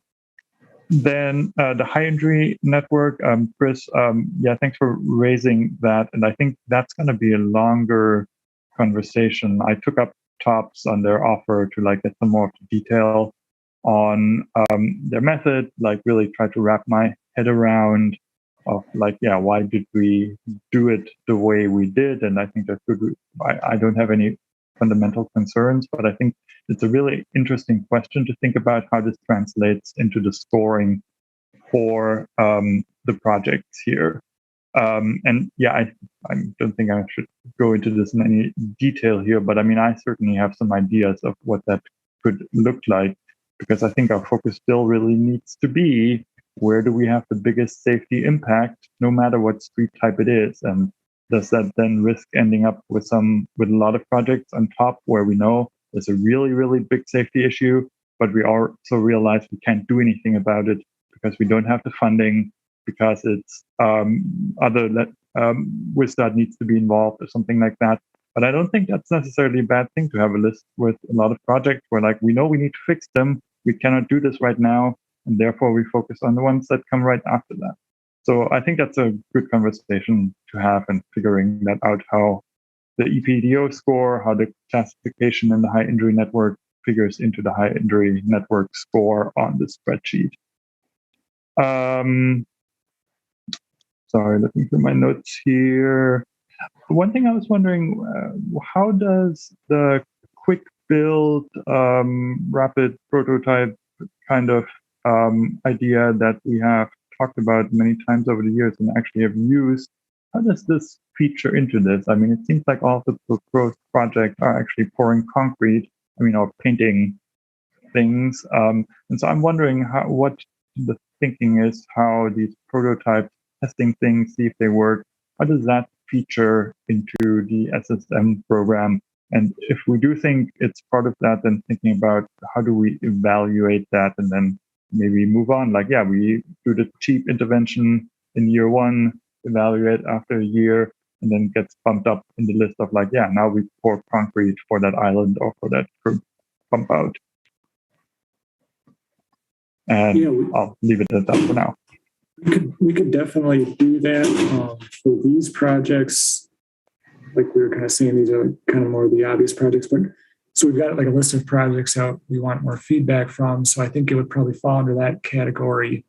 If we get the feedback from residents that they want to see a test, that's something that we could do. We are kind of limited as to how many tests we could do, just based on the material that we have. So, but I think if we get the feedback that they want, there should be a test, we could then put that into the list under like a test.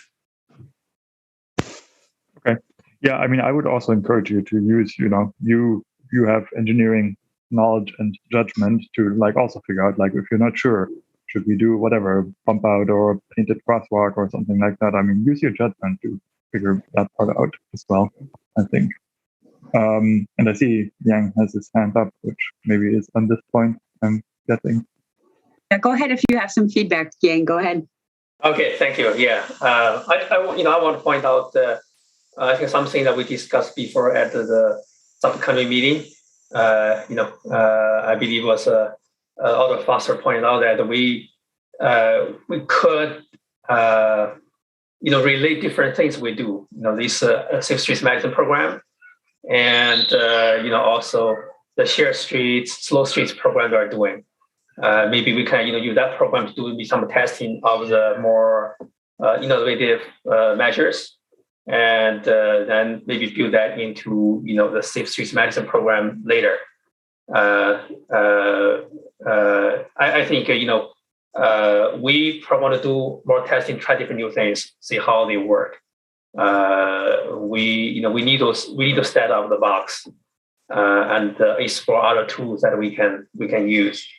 Also, but I also want to point out, actually, the test, we found that the tests are not exactly cheap. Sometimes the test is more expensive than doing actual improvement. Maybe install the island because a lot of staff time, operation cost is involved. So I guess that's something that we need to consider. But I generally agree that we should test out more things, finding more tools to help us solve the problems, and we can combine other programs with this one to kind of explore a synergy of everything we do. That's a great point. Thank you.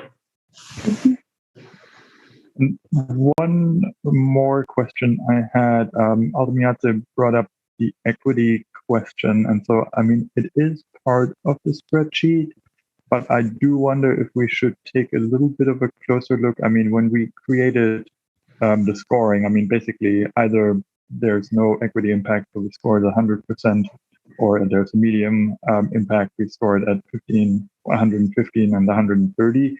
And, you know, whether it's 15 or 30 or something else, you know, we took a good guess. So I think it would be worth exploring how much of a difference that actually makes, so that we can be sure that, you know, we don't, I mean, yeah, we assign points based on this equity lens, but does it actually make a difference in how projects are ranked? And if there's maybe some way to address that. I'm not sure what the answer to that is, but I think it's worth looking at. Thanks. That's what I had. Thanks. If I could just make a comment, Harold, on something that you said about citywide speed reductions. So 20 is plenty project. I believe, Yang, correct me if I'm wrong, that's in its own budget category, correct? So that's not part of Safe Streets Madison. That is correct. Yeah. So we have extra maybe over $600,000 to do that. So yeah, we it's a part of the Vision Zero initiative, but we decided to put it as a new budget item because the sheer size of that project and also the sheer impact of that project. Thanks. Alder Foster, go ahead. Thank you. Really great discussion. Just a couple other quick points. I like the question about where the slow streets and kind of testing folds into here. I think it'd be great. The more we can kind of integrate it into here, I think the better. And I'm thinking primarily from a just public transparency engagement perspective, because I think sometimes we're not if those are in a separate program, if they're not on the list, then people are like, hey, there's these issues. I don't even see that on here. Like, oh no, but that's because it's part of the Slow Streets program, not the Safe Streets program. I think having it in the same tool and having, here's the cost of the test thing, and here's what here's the improvement we're expecting. I think we could still run it through this tool and still, I think there'd be some advantages to having it kind of at one place on that one. And then on this last question of these things that maybe don't fit in the tool, I think I would agree. I mean, the lasers, don't fit in here. Certainly, they don't fit in the tool. I don't think they fit really well in the budget program either. I think there's probably, if there's a need for them, then they should get purchased in support of the broader Vision Zero goals. But it probably makes sense to account for them in the police budget where they belong, and hopefully there's no issues with being able to get funding for them there. But just even like with my Alder hat on, I think it's just better to understand kind of, where the stuff is going. So I think just kind of pulling that out of this program completely makes sense from my perspective. But the 10% of streets with speed reductions, I mean, it looks like we've already got a list of kind of ones that have been reviewed and are under consideration. I think they could all probably just go up as individual projects, like speed reduction on Mineral Point, speed reduction on East Washington, east of Stoughton, speed reduction on Old Sauk, and each one could have their own, $3,000 or whatever the cost is, with an associated, safety ped bike improvement. And I would expect they probably come towards the top, just given the cost benefit of them. So I have a hunch we can probably accomplish that goal of at least the analysis for sure, but then even implementation, I think could absolutely live within this tool kind of as it is. Thank you. Okay, I have pages of notes, and I'm sure Tom and Renee do too. Really good discussion about next steps. My general thought is that we should try and bring back for the February 23rd meeting those that, for lack of a better term, low-hanging fruit, those projects that are ready to go, that would be in phase one, where we just don't see any questions and are ready to go. And then as we look at phase two, in phase 3, we may have that opportunity to get a small group of people together to talk about some of the things offline that we've been discussing at length this evening, and make sure that we've got more discussion about all the great ideas that we've talked about tonight, maybe focusing on how best to categorize them going forward, because that has been a consistent theme that I have heard tonight, in terms of organizing them and getting them into phases, so that people can understand where they are in the process, or where we think they are in the process. Does that sort of foot with what everybody's been talking about? Okay.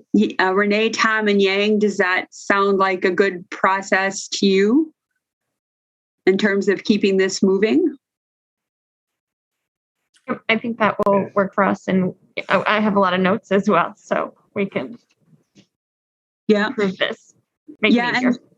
And Yang and Renee, if I've got a lot of notes too. I'm sure that you have everything, but if there's anything where you want to have a quick conference call or a Zoom call, and we want to talk about next step, I'm happy to do that. And it looks like Harold and Alder Foster and I have volunteered to be part of a small group to talk about maybe some of the other things that we talked about, which is sort of revisions. I'm sort of have visions of going back to the traffic calming subcommittee, because the three of us worked on a bunch of stuff together in small groups on that with you guys as well. So does that seem like to cover the general consensus of next steps in terms of staff and commission members? Any other thoughts? I was just going to say that works for us. I think we have enough to go off of here to bring some more things for the next meeting. Okay, that sounds good. Great. Well, really great discussion. It is, I will tell you, as someone who spent a year of my life working on the traffic calming subcommittee, it is really exciting. It is really exciting to see it at the project phase. And, we handed it off to staff, and I can't imagine how much time you've spent getting it to this point, because obviously that was a lot of work to score those and to try and put together the reports that you did. So again, thank you so much to staff, and it's really very exciting. And I think it's exciting for the city. And we heard from a lot of people how excited people are about the project. So, and I'm just going to take one more moment to talk about Annabelle and how exciting to have a fourth grader take an interest like that. And Renee, my mind is just flying with possibilities of, having feedback sessions with the fourth graders or whoever at the schools and getting their ideas. And what a great way to start early with discussions of traffic safety. So we sure covered a lot of ground tonight, and very, very interesting and wonderful engagement and work. So other comments from anybody? I just want to plug some of the other comments did come in from youth. I don't know if they were in middle or high school, but some of the other ones were also a young gentleman who actually contacted Alder Foster. And then I encouraged him to write, and he got some friends as well. So great. Yeah. That is awesome. That is even more exciting to me, we're reaching everybody, and that's just what we envisioned, what we hoped that the project would do. So really exciting. Yay, go ahead. Thank you, Ann. Yeah, I'm going to be really short since we have a lot of stuff on the agenda. I just want to thank the Commission for all the support and direction on this. And I want to thank Tom and Renee for spending tons of hours on this. Looking into each individual request and developing solutions and narrow down on them, and score them and bring to the Commission. So thank you. Yeah, very, very excellent work, and it's exciting to see where we go from here. So, any last comments on Safe Streets Madison?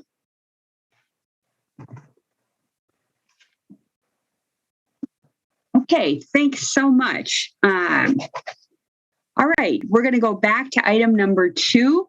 As we look at these ordinance amendments, item 2 and number 3 are both ordinance amendments making the Streeteries program permanent, although they call it something other than Streeteries. I'm wondering, Megan, does it make sense to consider these two together? Item 2 and 3? If that means have discussion and movement at the same time, I think that does make sense because they are interrelated and do call each other out. Both the 69379 and 69378, sorry, those two are interrelated. Yeah, I would ask us to consider that and ask somebody to make a motion that we consider item 2 and item 3 together on the agenda. It just makes a lot of sense. Chris? Yeah, I'll move that. Alder Miadzi? Second. Okay. Bridget, did you have a comment or was that a third? Okay. Is there any further discussion? Okay, we'll assume a unanimous consent vote unless anybody wishes to vote no or abstain. If so, please raise your hand. Okay, we will consider items 2 and 3 together. Great, Megan, because I figured based on the presentation and the materials, I thought it really made a lot of sense to consider doing that. Excellent. So go ahead, Megan. Excellent. Thank you all for having me. I'm new to this committee, so I appreciate you taking up something that is typically over in the Vending Oversight Committee. So tonight we wanted to bring to you 2 items. One is the 69379 that creates the new chapter, chapter 10.30. And that was within our within the outdoor dining world. So maybe I should back up just a minute here. We sent you the executive summary, which really goes through all of the major changes and things we're pulling out within this this process. We took a lot of community feedback, both from the business owners, stakeholders, residents, staff, and really tried to pull together the items that really rose to the top and best practices, and also tried to identify and mitigate some of the challenges that we ran into and some of the complaints that we heard throughout the last 2 years when the Streetery program was under an emergency order, and really looking at creating new policy to make this permanent and long-term and sustainable. So that was really the intention behind what you see in front of you. So that we looked at some of our current policies. When we put this together, we cobbled together things we had already on the books, like street occupancy permits, the traditional sidewalk cafe process, and really tried to work with what we had and realized that if we were to continue with that process, it would be cost prohibitive for businesses to even participate. And those types of policies were meant for very different uses, like dumpsters and things like that, which are not the same as outdoor dining and that type of use of the right-of-way. And we really had a long conversation about privatization of public spaces, and considering that parking is a privatization of a public space, but so is outdoor dining, and how do we bike racks, and how do we manage all of these different uses and desires to use the right-of-way, special events. That's a big piece, especially as we move into the roadway. And as we were putting together this language, as you had mentioned, Anne, that we are not using the term streetery within this document because we wanted to create something that was very specific in language that people could really understand if they came in, say, 10 years from now, and streetery isn't necessarily a word that people are using all the time. We wanted to have a really clear understanding in our language. Also within these, we tried to make language as consistent as possible and as user-friendly as possible in our definitions and in how it was drafted. So those are some things that as people are trying to figure out what they can do and they're looking at this information, they were able to understand it better. So those were some things that we did as we put this together. Additionally, we took into consideration and had conversations with staff about accessibility and the pedestrian pathway and those sorts of things, as well as, of course, safety. That was first and foremost as we were looking at these uses. It was a really successful 2 years, considering it was something that had to come out of a not so great situation. It was from what people have said to me, it was a silver lining in COVID for them, and it really did keep restaurants alive, and bars and taverns and other businesses that we allowed to use this type of use of the public space. The pandemic, as we all know, is not over yet, and businesses and restaurants are still suffering. So having this become permanent is something that would really be help them maintain viability as we move forward. So that's my little preamble. As before we dive in, I certainly don't want to go line by line, but I want to touch on some of the highlights within our executive summary, and then I'm certainly open to questions and concerns that people might have related to some of the language. So you'll notice that we have this new chapter 10.30, creating roadway cafes and a roadway cafe permit. That was our solution to no longer having the street occupancy permit as that permit type. In order to be in compliance with a number of things, we needed to create a brand new permit for this type of use. So that is why this lands in traffic engineering, because it really has to do with the roadway and how that space is used, which is different than the sidewalk and some of the safety concerns that are involved there. We created a permit fee structure that went along the same lines as the sidewalk cafes. Those since 2016, I believe, it has been priced per square foot for sidewalk cafes, and that is how we determine the fee structure. So they get charged accordingly by the amount of square footage they're using, whether they're in the mall concourse, so the downtown area, or outside of the mall concourse. That has been always the way that we've been doing it within the sidewalk cafe world. We mimic that with this new fee structure. And we also addressed how those fees are going to be broken up on the back end, to make sure that parking utility is recouping some potential loss of revenue from the parking meters no longer being active, and additionally staff time for whether traffic engineering or economic development for us processing and monitoring the use of that space. And we went through a lot of different conversations on that, but determined that we would still follow that price per square foot for the use of the roadway. It also mimics what operators are used to within the inside of their business, because that's how they get charged for their rent, is always a price per square foot equation. So it, again, made that consistent across the board. So they're all thinking the same language and they're not having to think about different types of financial transactions and those sorts of things. And within this, we looked at what type of, based on the traffic volumes of streets and the speeds of streets, what types of barriers would need to be used, and that would be defined by traffic engineering, and we would have information to share with operators so they knew what types of equipment they would need to purchase in order to provide the safety barrier around the actual dining area, and to ensure that safety, specifically based on the area of the city that it's in. We did call out no parking within the outdoor dining that's in the parking lane. We had individual or businesses that used it for parking during the day for their own vehicles and then removed them when they opened for business.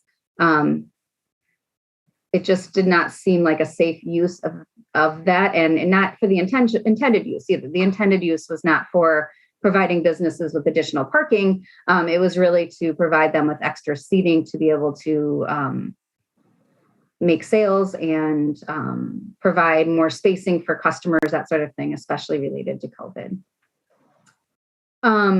We also did need to amend and address the parking meter piece, and that sort of touches on all of these. While they all ride separately, they all are interconnected.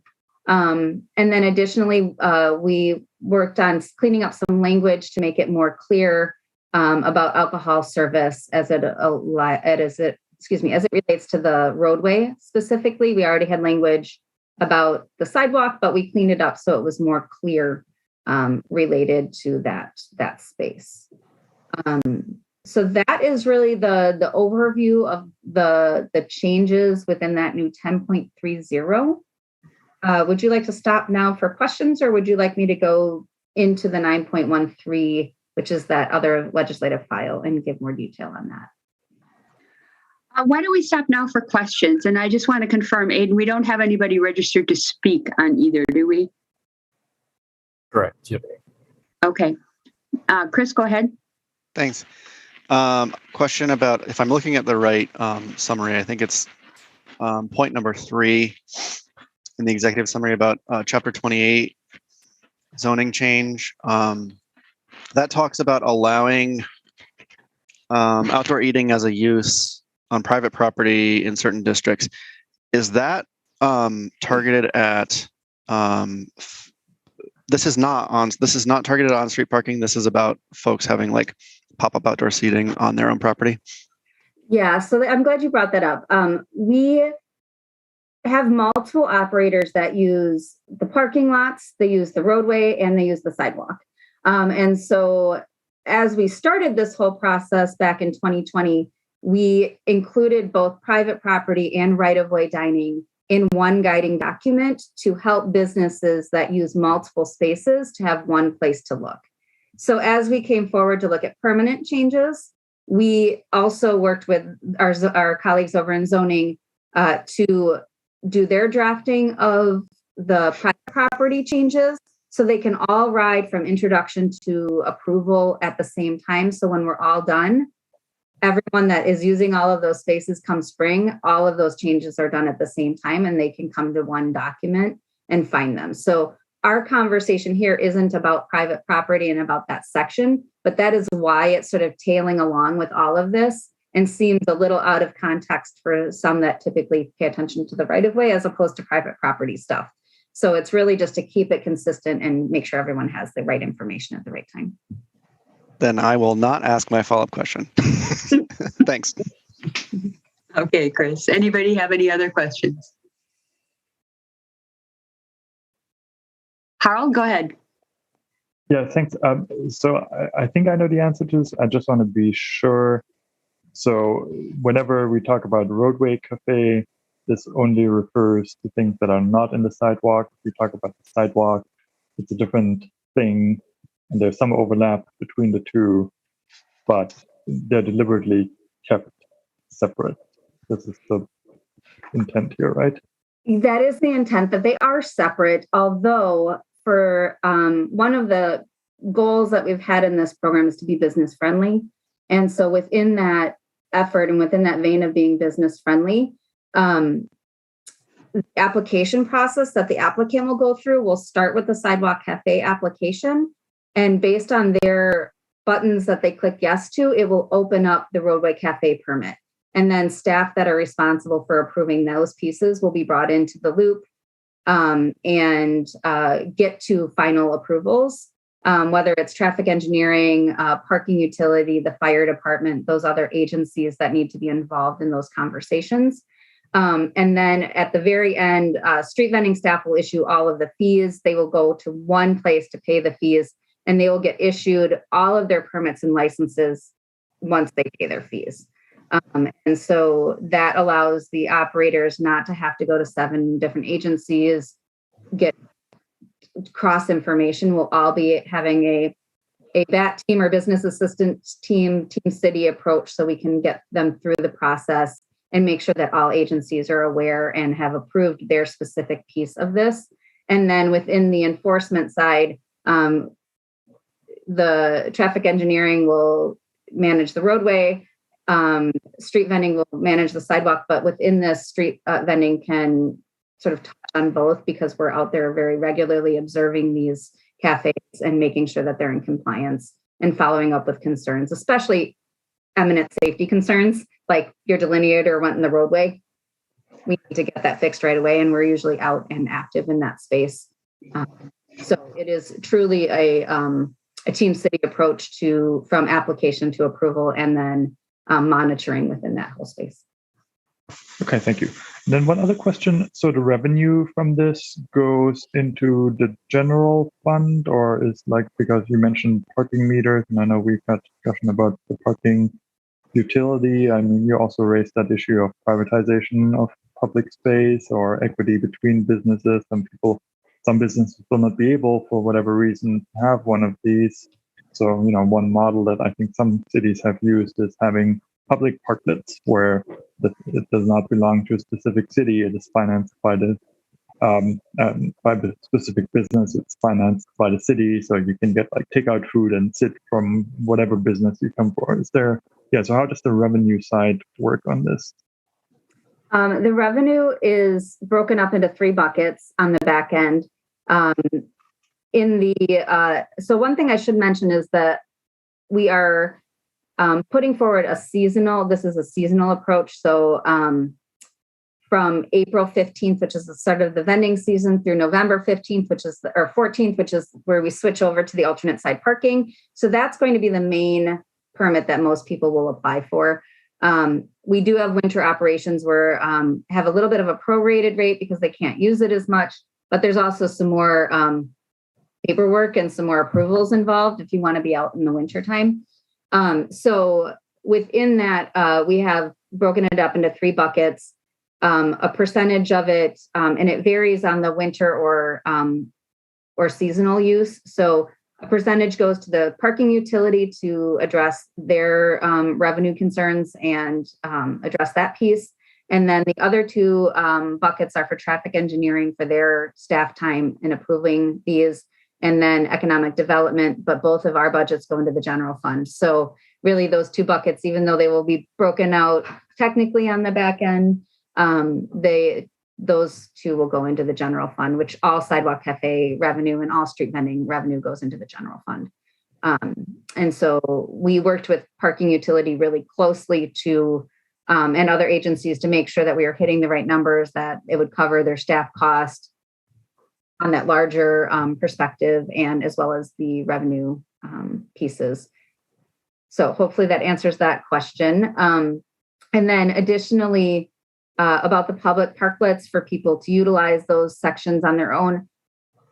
We've certainly had conversations about the concept of parklets or more permanent structures being built or those sorts of things. But at this point in time, we haven't had anything that would be a plan because so many restaurants want to use it. It limits the amount of additional leftover parking that's available or space that's available to accommodate that, especially downtown.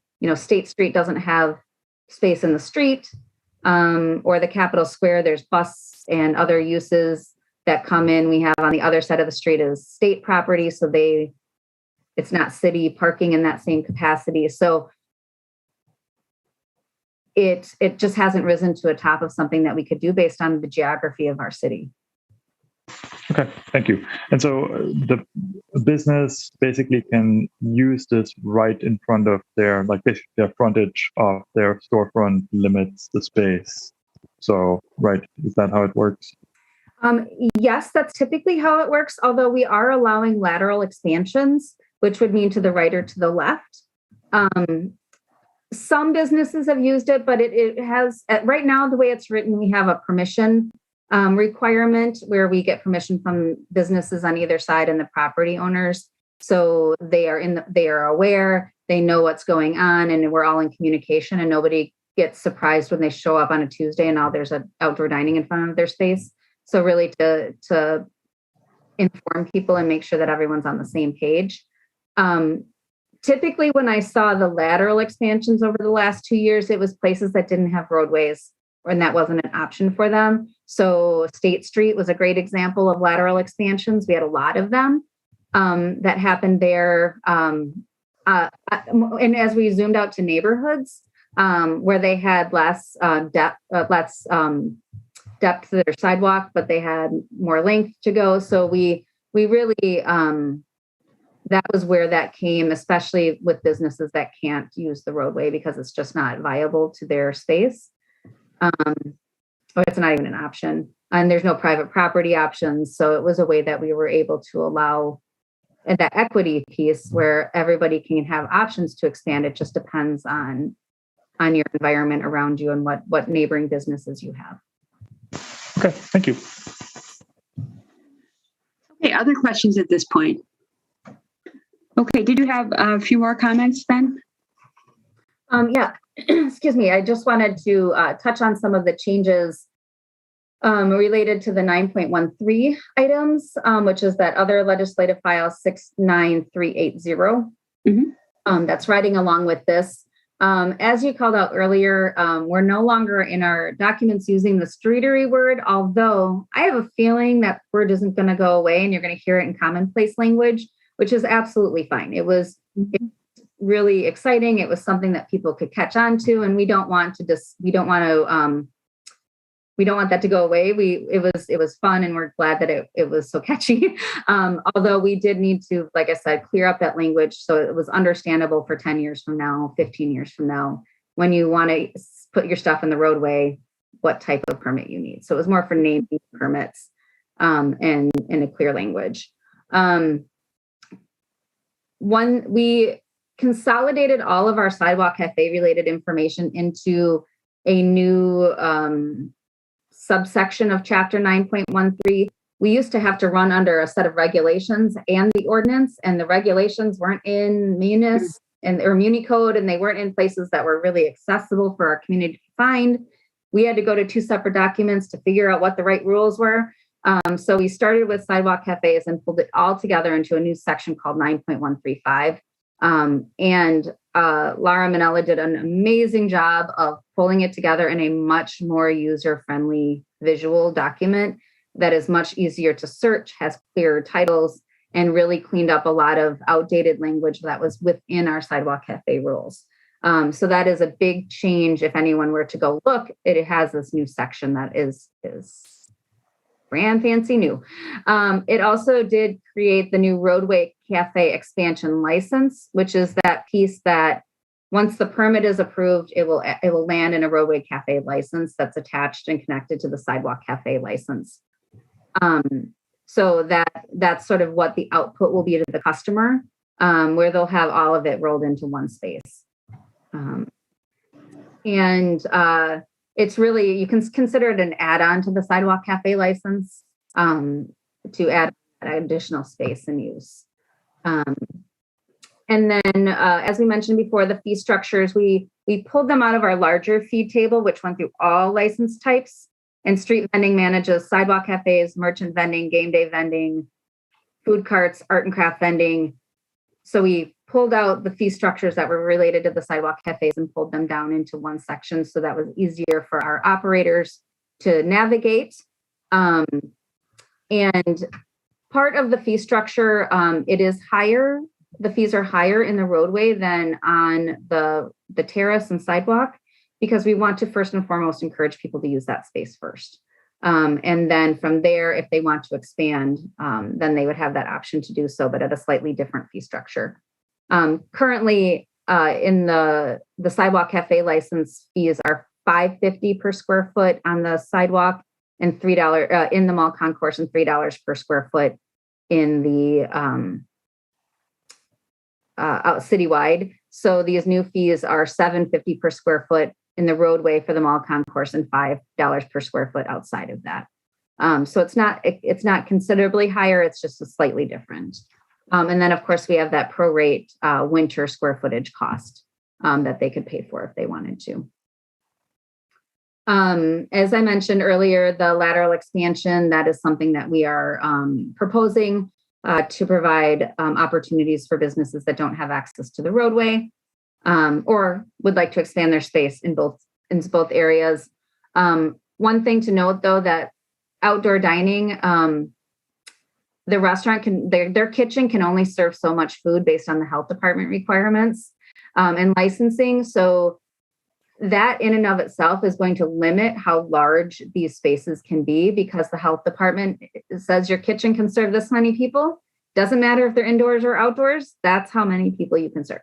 And so if that is a concern, that's mitigated by some of our other things that are already in place for the operators.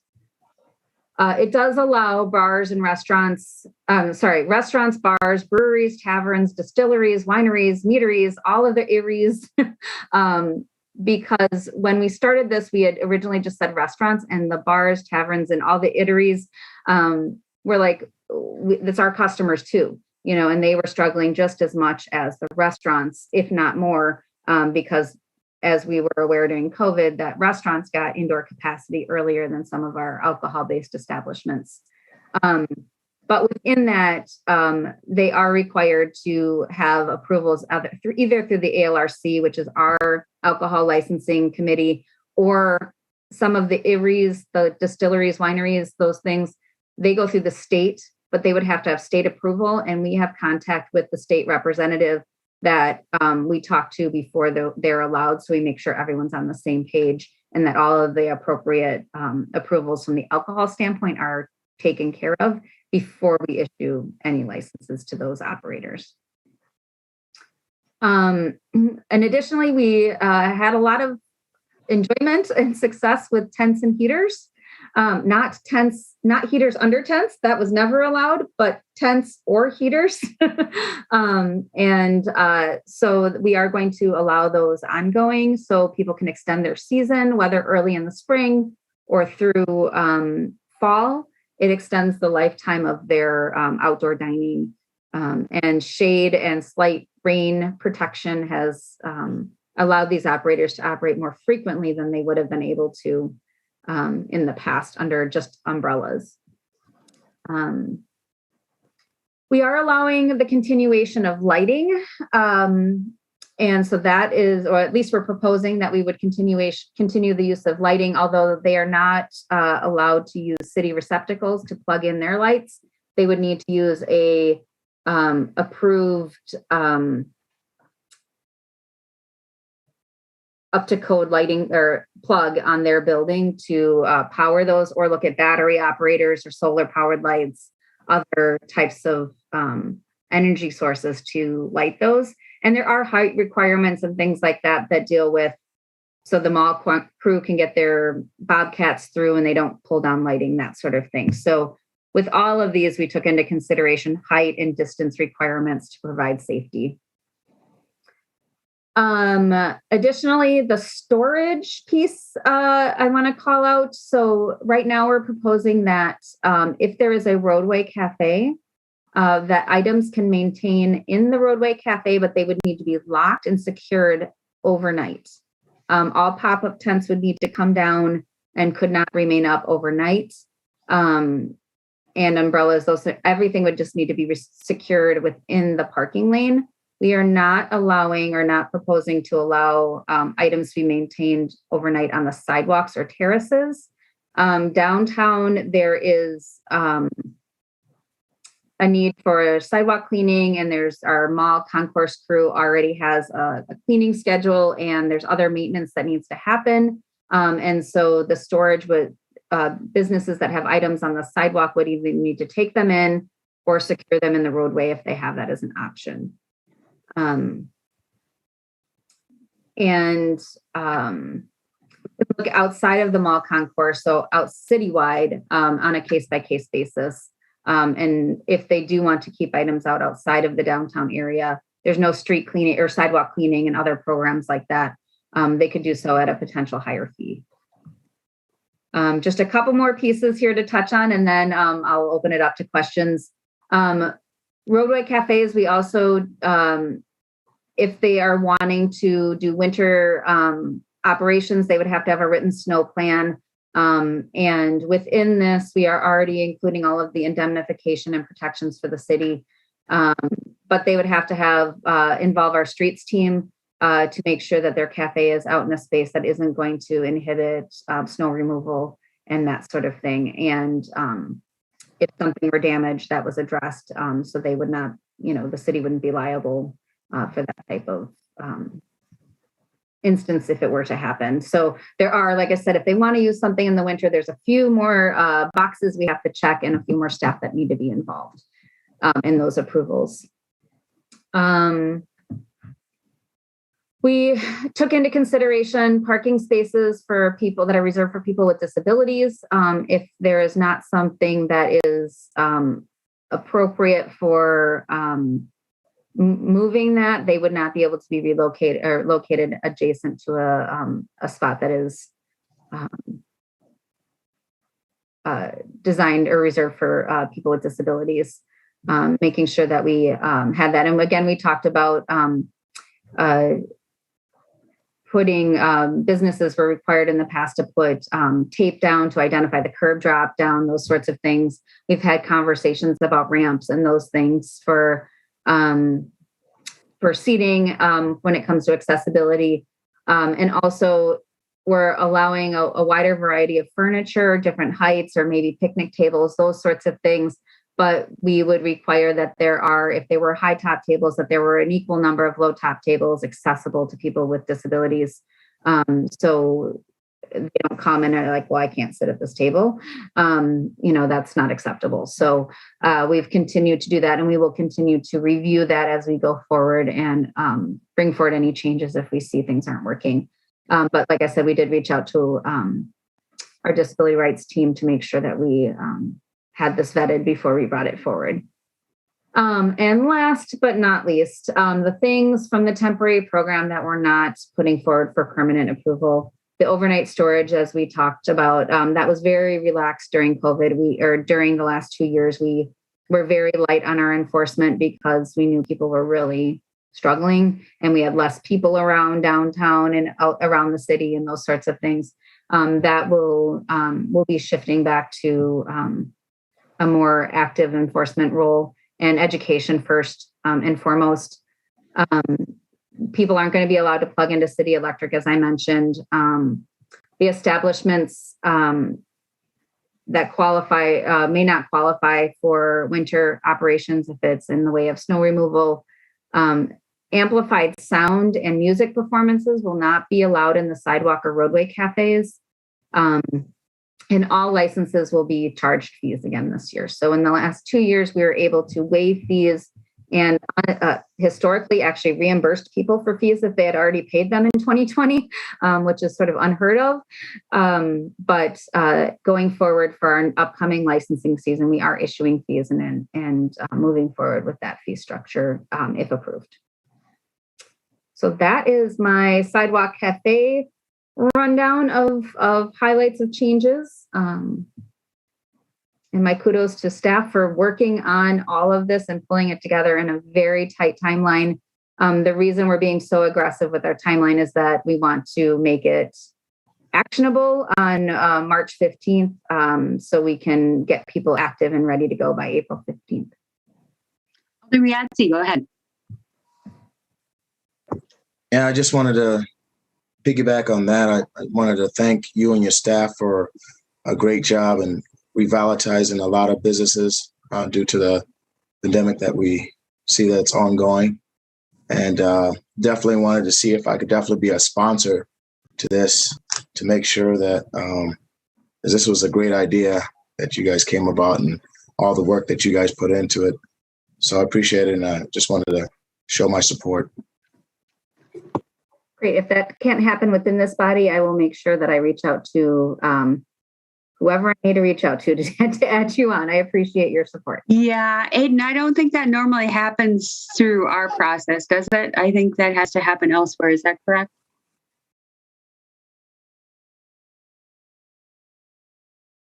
I believe so, but not positive.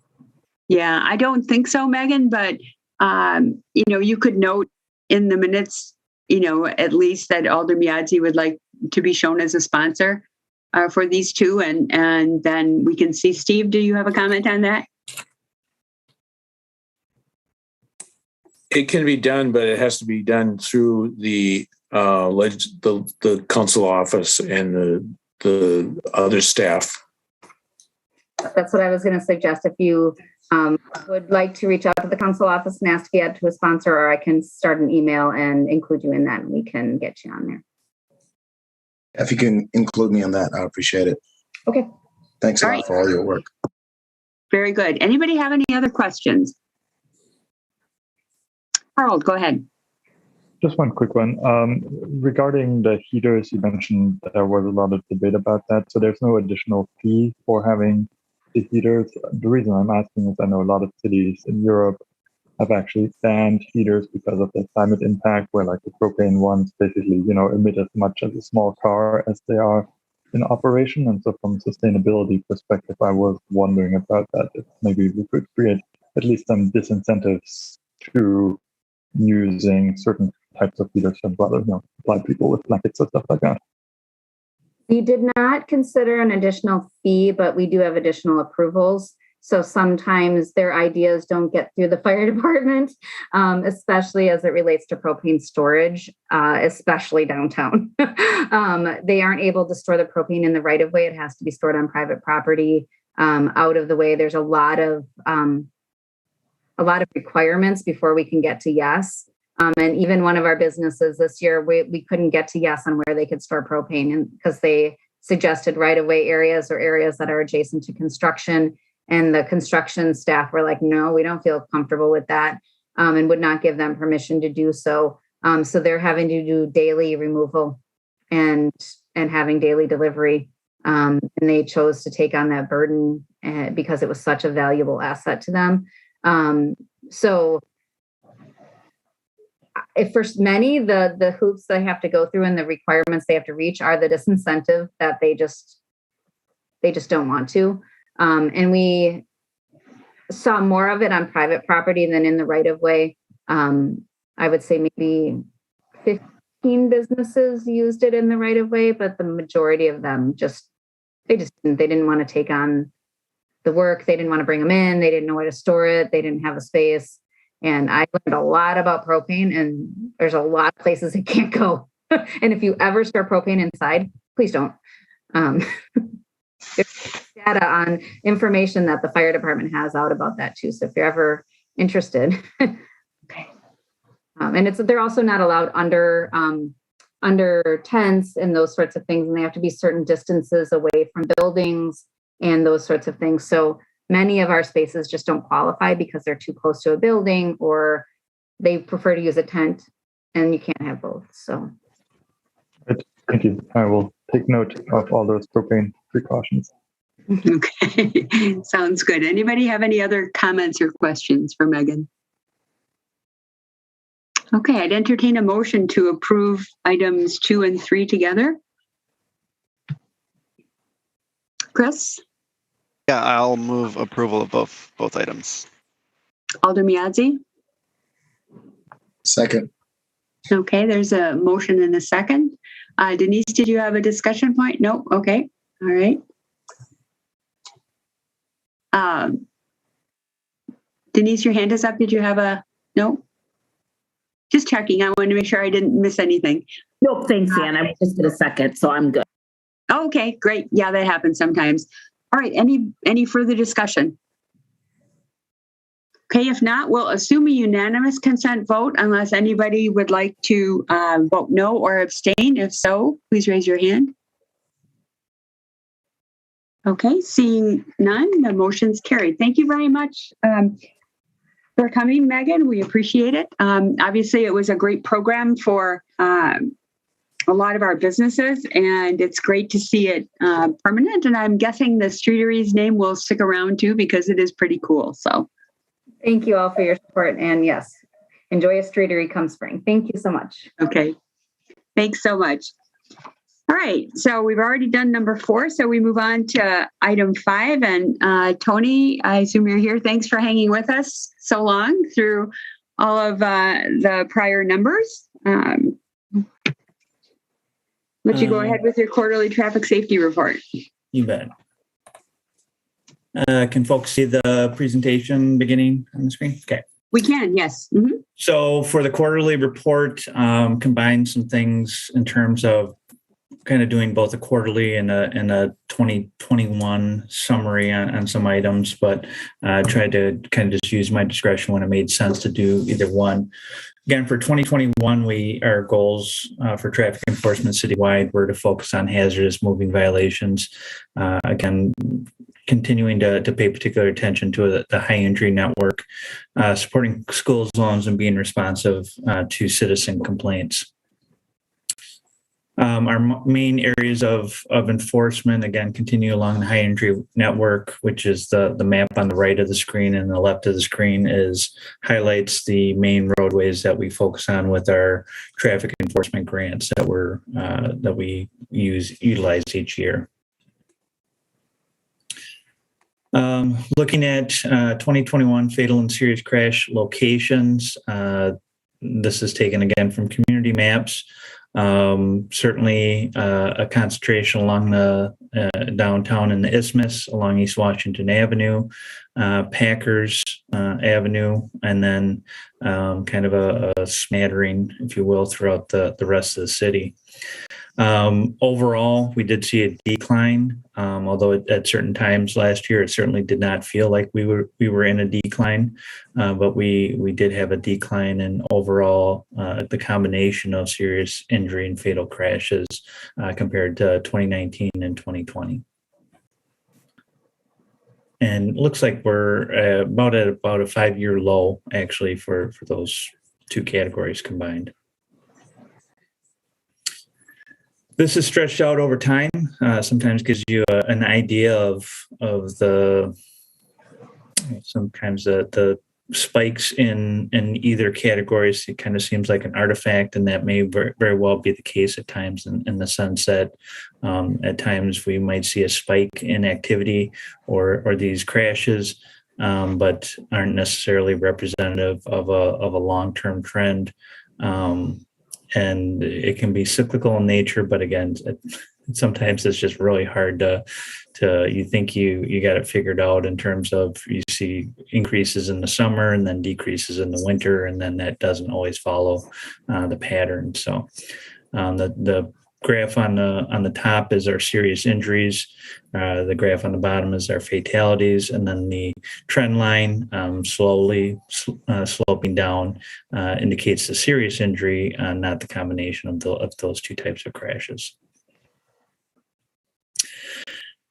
These two maps, they're heat maps taken or meant to indicate where our injury and fatal crashes occurred in the city in 2021. And the map on the right shows citations written independent of crash investigation, so where are proactive citations happening in the city. You can see those are pretty similar maps. It's kind of hard as you zoom out to try to capture the whole city. The heat maps for the citations tends to get a little bit blurred together, but certainly the Isthmus area, East Washington Avenue, Packers Northport, John Nolan Drive, Park Street, the Beltline, Gammon Road, and Mineral Point Road certainly received a lot of attention. Segments of Whitney Way certainly received a lot of enforcement. So Stoughton Road as well received considerable enforcement. So we think our enforcement is trending along the line, or continues to be supportive of where we want our resources to be, and those are those roadways that are producing those injury and fatal crashes. And I have a version of this so that you can kind of zoom down to the street level of this map. I just blew it out just to show an overall 10,000 foot view of kind of where those two maps, what those were showing us.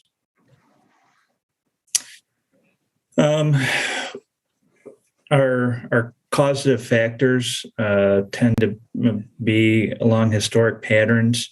Alcohol and drug use in 2021, speed increased over historic averages. And by historic, I looked back, I believe, to, I think, 2017.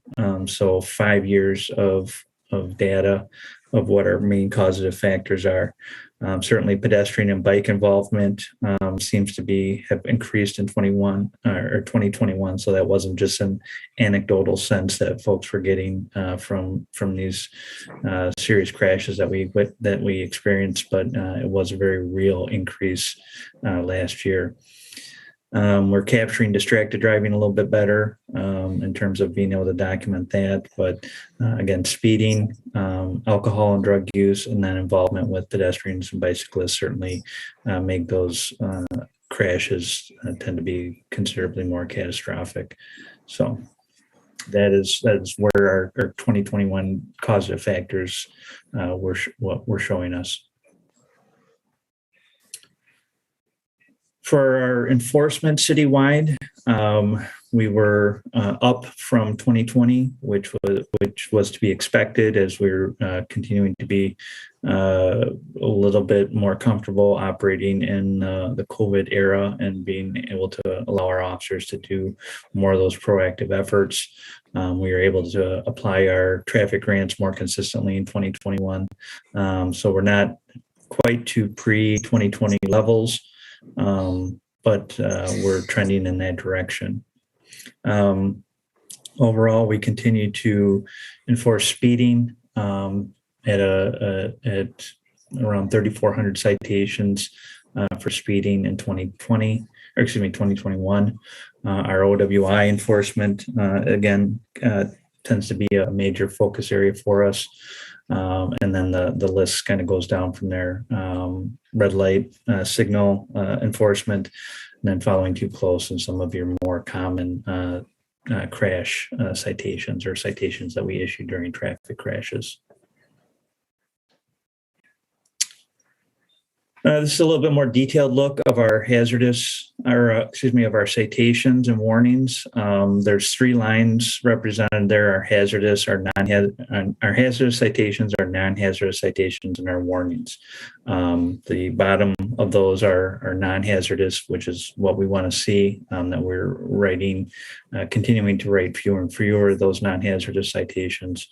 Our hazardous citations are trending overall up to kind of pre-2020 levels, but not quite there yet. And our warnings, again, as we start issuing or coming up with non-citation outcomes for those non-hazardous violations, you'll see those warnings go up. So that's pretty much what that's telling me. This is again with all those 3 categories: warnings, hazardous citations, and non-hazardous citations combined. We are trending up, but again, well below, or below at least our 2017 through 2019 average highs in those areas. I kind of spoke to our continued efforts to reduce the number of non-hazardous citations that we're issuing and coming up with non-citation outcomes for those as we can. In just 1 year, our historic averages were typically around 65 to 66%. 2020, we began to make improvements in it, and in just 1 year, we moved the needle considerably up to about now a quarter, where it used to be about 1/3 of citations were non-hazardous. Now we're down to about a quarter. So we want to continue that trend and continue those efforts. Traffic complaints, not that anybody can glean a ton of information from this map, but you can see as we try not to do the shotgun approach, if you will, the traffic enforcement, our complaints are just that. They folks are reporting to us. They continue to observe hazardous or reckless driving throughout the city, certainly focal areas within the Isthmus area, but really our main arteries, residential streets, not as much as we get from our main arteries, but certainly nothing to indicate that our efforts are misplaced in the areas that we're working right now, and we really should be working other areas. We appreciate all the feedback we do receive in terms of traffic complaints. It is not a negative connotation to saying it's a complaint. We want that information. Our officers, our test officers in particular, are able to typically respond to those and work areas fairly quickly. If we get a complaint in, typically an officer will go out and assess an area. If it's a broad complaint about problematic behavior in a particular area, if it's specific to a particular driver or somebody witnessed somebody doing something, we don't necessarily do follow-up in terms of going out there and monitoring a stretch of road. But generally, as we can, if we get complaints about a particular area, we will try to do some follow-up on that with one of our test officers.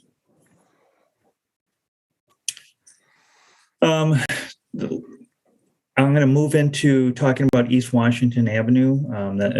We discussed that at last meeting, trying to get a little bit more information about East Washington Avenue specifically. But before I do that, are there any questions about citywide trends or anything I can answer about what we're seeing or doing citywide? Riazzi, go ahead. Thank you. I just was wondering, what determines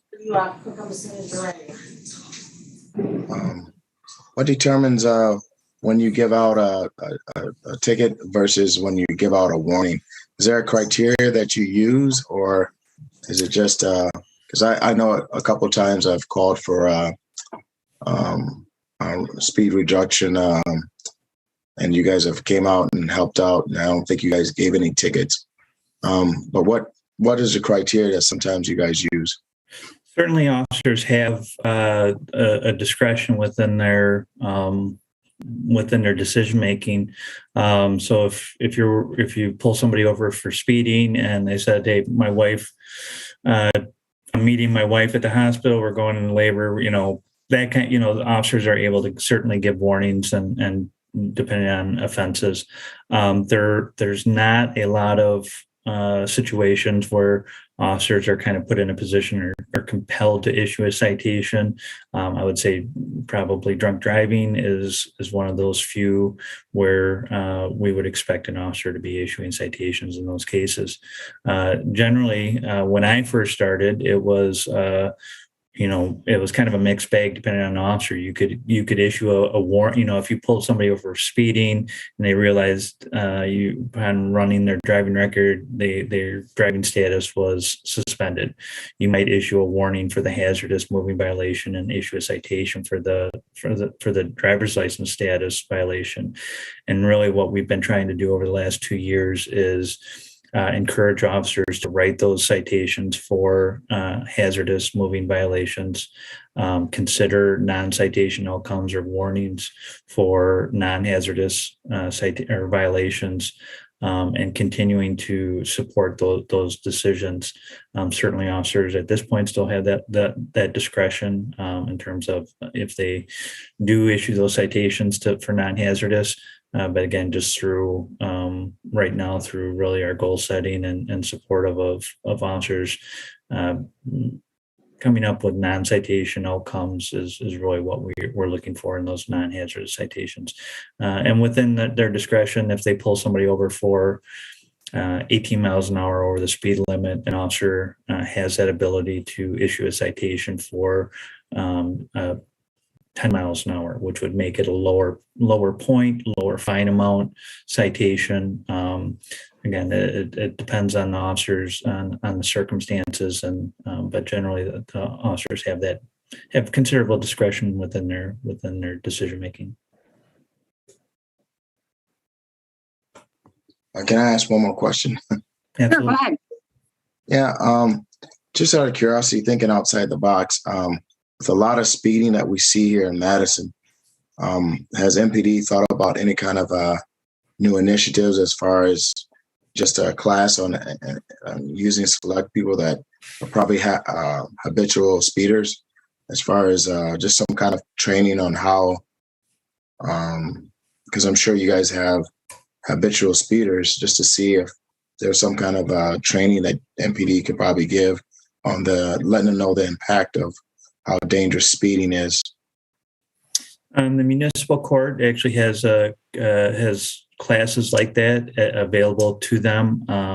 We're certainly supportive of those efforts. Typically, folks might pursue that if they get multiple citations to try to get point reductions and those types of things.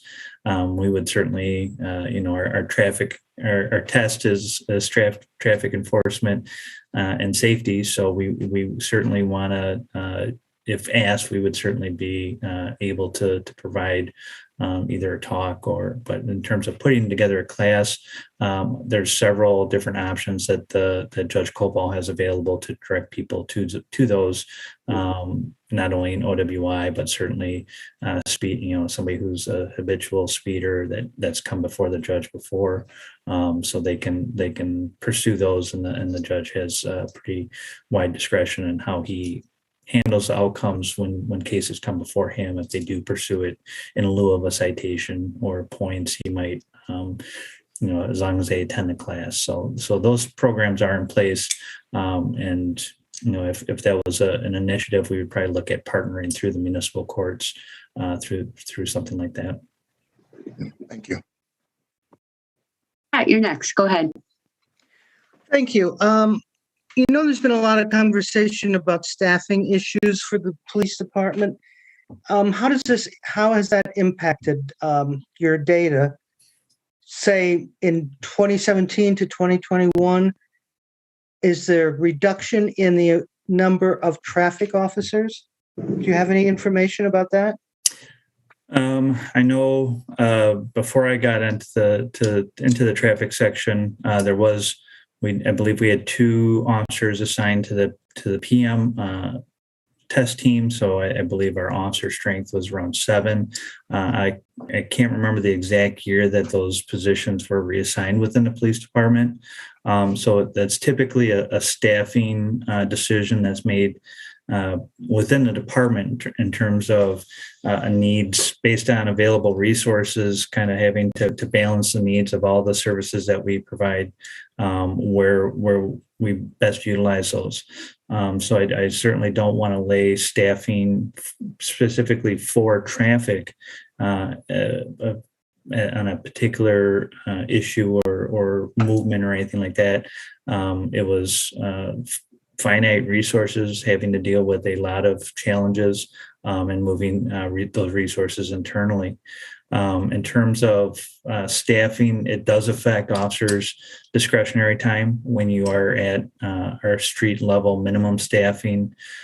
This year, we had to reduce from 6 community policing teams to 3. And that will affect so minimum patrol staffing as well as reduction in community policing teams will affect the amount of discretionary time that officers have available to do proactive traffic enforcement. So then it really falls on the traffic team, which again is now at 5 to cover the entire city. And that's Monday through Friday, 6 a.m. to 2 p.m. And then the traffic grants that were allotted through that are administered by the state. So that's kind of where our resources are at right now. I would expect I don't anticipate that we will see the numbers from the districts from patrol officers increase in 2022, just because there hasn't been really. We're not in a better place in terms of overall departmental staffing than we were this year. So does that mean that in 2017, 2018, you had more citations? Is that because there were more officers, or is it because things have gotten better since the earlier years that you're fewer now? Right. I don't think we could say if and look at it and say if an officer was just doing directed traffic enforcement for 5 hours in 2017, they would witness 15 violations, and then this year that's down to 11. We don't think that those circumstances have improved. It's really about the the ability to free up time to do this kind of nice to do, not necessarily need to do activities by the department. So we'd love for them to have more time to do traffic enforcement, but it's one of those nice to do for an officer versus they need to go to the 911 calls and emergency and developing calls that they get sent to. Thank you. Thank you, Pat. Harold, go ahead. Yes, thank you. I had a question about the overall numbers of fatalities and serious injuries. You said those are year to date, which means it's 20. Does that not include all of 2021? No, I'm sorry. Yeah, I'm sorry. I shouldn't have said year to date. It was 2021 in total. Okay. Because I remember looking into community maps and the numbers that they had there, and it doesn't really quite seem to match up where, yes, the number of serious injuries was indeed down, but based on what I saw on community maps, the number of fatalities was actually the highest ever. And so I know the data don't always 100% match up between what you have and what community maps have, but I was curious if you have any intuition of what's going on there. Yeah, our data is actually taken from community maps in terms of the data that I provide to try to get it from a similar source. The discrepancies come in from if you searched by Dane County or City of Madison or the Madison Police Department. So there could be fatalities that occur within the City of Madison that aren't serviced by the Madison Police Department. So UW property, it might be represented as a City of Madison fatal crash, but our department didn't investigate the crash and didn't document it. So we've had these. It's nearly impossible for me to speak to traffic crash numbers and include investigations that weren't part of our. It's not trying to make our numbers look light or anything like that. It's just if we're giving summaries of a fatal crash that we didn't investigate, we would be doubling up if another department was reporting their numbers. So overall, Dane County did see. I can't recall the last comment I saw on it, but that would be consistent with your observations are consistent with what I've heard as well. But for the crashes that the Madison Police Department investigated, we were at 14 fatalities last year, which was one under what we had in 2020, which had tied our highest level since at least 2007. And we hadn't gone back any farther than 2007 to see where there might have been more traffic fatalities. But within that 14 or 15 years, so we were just one below the highest numbers of fatalities that we had seen in the previous 14 years total. Okay, thank you for clarifying. That helps me understand what's going on. I just, I don't want to have a wrong sense of what the numbers are. So that was really helpful. Thank you. Right. And I really try to use serious crashes just to give a little bit bigger population to look at in terms of trying to draw conclusions from trends. So it's not meant to be I don't know that there's cause to celebrate or be optimistic in terms of having those serious and fatal crashes be lower for the city and overall higher for Dane County. I think it was probably a matter of just where they occurred and kind of those, I don't want to say aberration because what we're seeing is significant, but we were low in those two categories total, but certainly our fatalities were significant, and 98 serious injuries is still 98 serious injuries. Yang, did you have a comment? Go ahead.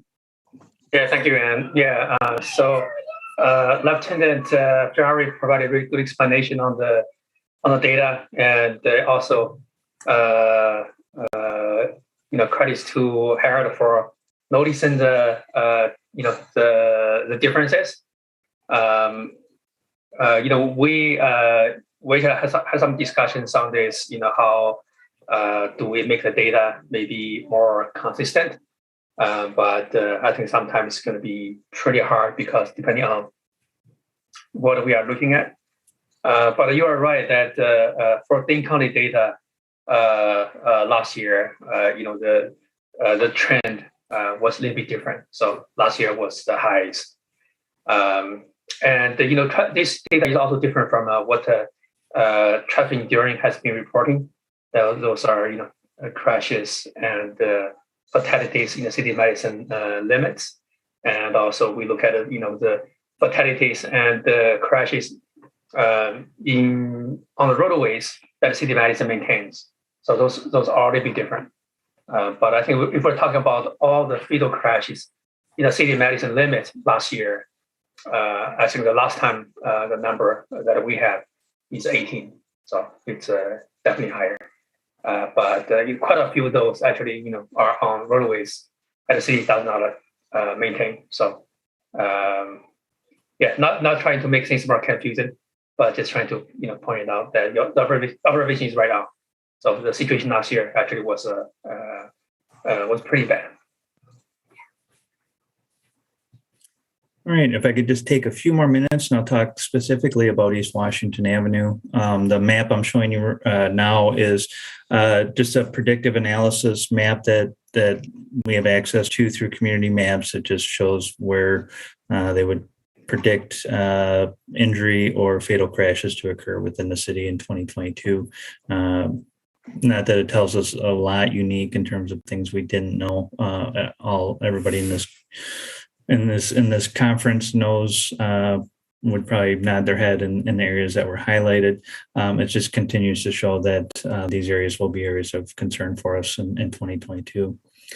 And certainly East Washington Avenue is a hotspot. For 2021, we had 6 fatalities and 7 serious injury as a result of the crashes in 2021. That was, again, the fatalities were certainly unique and alarming. The overall of those 2 combinations, not necessarily so, but certainly the involvement of pedestrians and bicyclists made those crashes far more significant. In terms of the amount of how much does East Washington Avenue account for our serious and injury crashes as compared to the city in total? What we see is that it varies from year to year or season to season, but we did peak in the first quarter of 2021. East Washington Avenue accounted for 1/3 of all fatal and serious injury crashes that occurred citywide. That number again dropped a little bit in the spring, but then in the summer rose again to historically high average or amount, and then dropped back down in the fourth quarter. So again, we would love to draw that line out over 20 or 30 years, but since 2017, we're trending up in terms of East Washington Avenue, certainly accounting for more and more of our serious and fatal crashes. The degree to which I can predict that line would continue in that direction with a degree of certainty isn't high. It's not my I majored in school. It would certainly take much more analysis than what I provided, but just drawing a trend line out there, it just kind of shows that, yeah, what we're feeling is true in terms of it. It seems to be drawing significantly more attention and being source of more serious and fatal crashes than it did in the past. Again, this is a little bit more detailed. The trend line is for the serious injury crashes and not the fatal crashes, so they're not meant to go in opposite directions or trend in opposite directions. But the serious injury crashes are going down. Again, the involvement of pedestrians and bicyclists makes a serious crash become a fatal crash very, very easily. The speeds that we witness on East Washington Avenue make those very likely to involve serious injury or death if they involve a bicyclist or pedestrian. So those are those two lines broken out. Again, combined, we didn't have a fatality, knock on wood, in the fourth quarter of 2021 on East Washington Avenue. And those, what this shows is our enforcement efforts on East Washington Avenue over that same time period. Again, we've been able to apply consistent pressure on East Washington Avenue through enforcement. The dip in the fourth quarter is generally attributed to weather, to our availability of traffic grants, and that as we change with the federal fiscal year, the initial part of the month or the quarter is very slow for us, and that we're not running those traffic grants that we do on East Washington Avenue a lot, and then we start picking back up in the later winter and spring. Again, we as the overall city numbers would trend us, we followed generally that same pattern. We were able to give some concerted enforcement efforts during the summer and during the summer in the third quarter on East Washington Avenue. And then those numbers were naturally going to fall off when we moved those resources back to other areas of the city, as well as, like I said, that cyclical pattern of our traffic grants having to take a pause as the grants turned over to the next fiscal year. So what we see is that overall citywide the number of citations on East Washington Avenue is in a general decline over the past 5 years. But what we see is as a percentage of enforcement citywide, certainly East Washington Avenue has received considerable amount of our resources and efforts.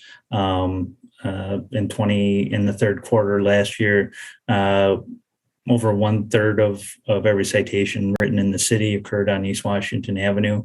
That number dropped down to 20, but even 20% of all citations being written on East Washington Avenue would have been significant. So we continue to dedicate considerable resources on that stretch of roadway, and rightly so, as the crash percentages would tell you as well. And that is kind of my breakdown of East Washington Avenue. Any questions? I'd be happy to talk about. Yeah, comments or questions. It's obviously of great concern to us, and we've talked a lot about different interventions to try and improve traffic safety on East Washington Avenue. Anybody have any comments or questions for Tony? Okay, I'm seeing no hands, Tony. Well, thank you very much for the opportunity, and look forward to the next time. Was the East Washington Avenue data, is that something that continues to be would continue to be of interest to the group, and I'll continue to report? Yeah, I think so. Everybody, I really think it's very helpful. I see a lot of nodding heads there. I'll continue to break. Was that a useful breakdown in terms of the content and how we're looking at it? Okay. I'll continue to report out on East Washington Avenue until the group kind of tells me that's that we don't have to include it. So yeah, and just a comment, this information is so much more useful than the format that we used to get years ago. So really, I think it's really providing us with the information that is very helpful. So I'll need a motion to accept the report.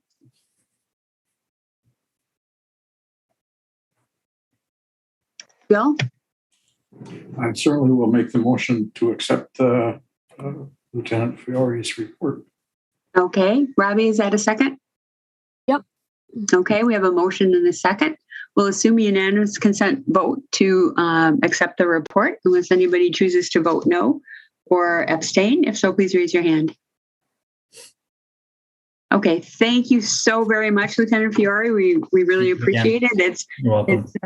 Yeah, it's very helpful to see how some of the traffic safety is improving, where it's improving, and what's happening throughout the city. So thank you very much. Okay, so Chris, you guys still with us? We appreciate seeing. I don't know. I know you've hung in there for a long time. We really appreciate it. It looks like we've got Westwind Platte next on the agenda. Yep.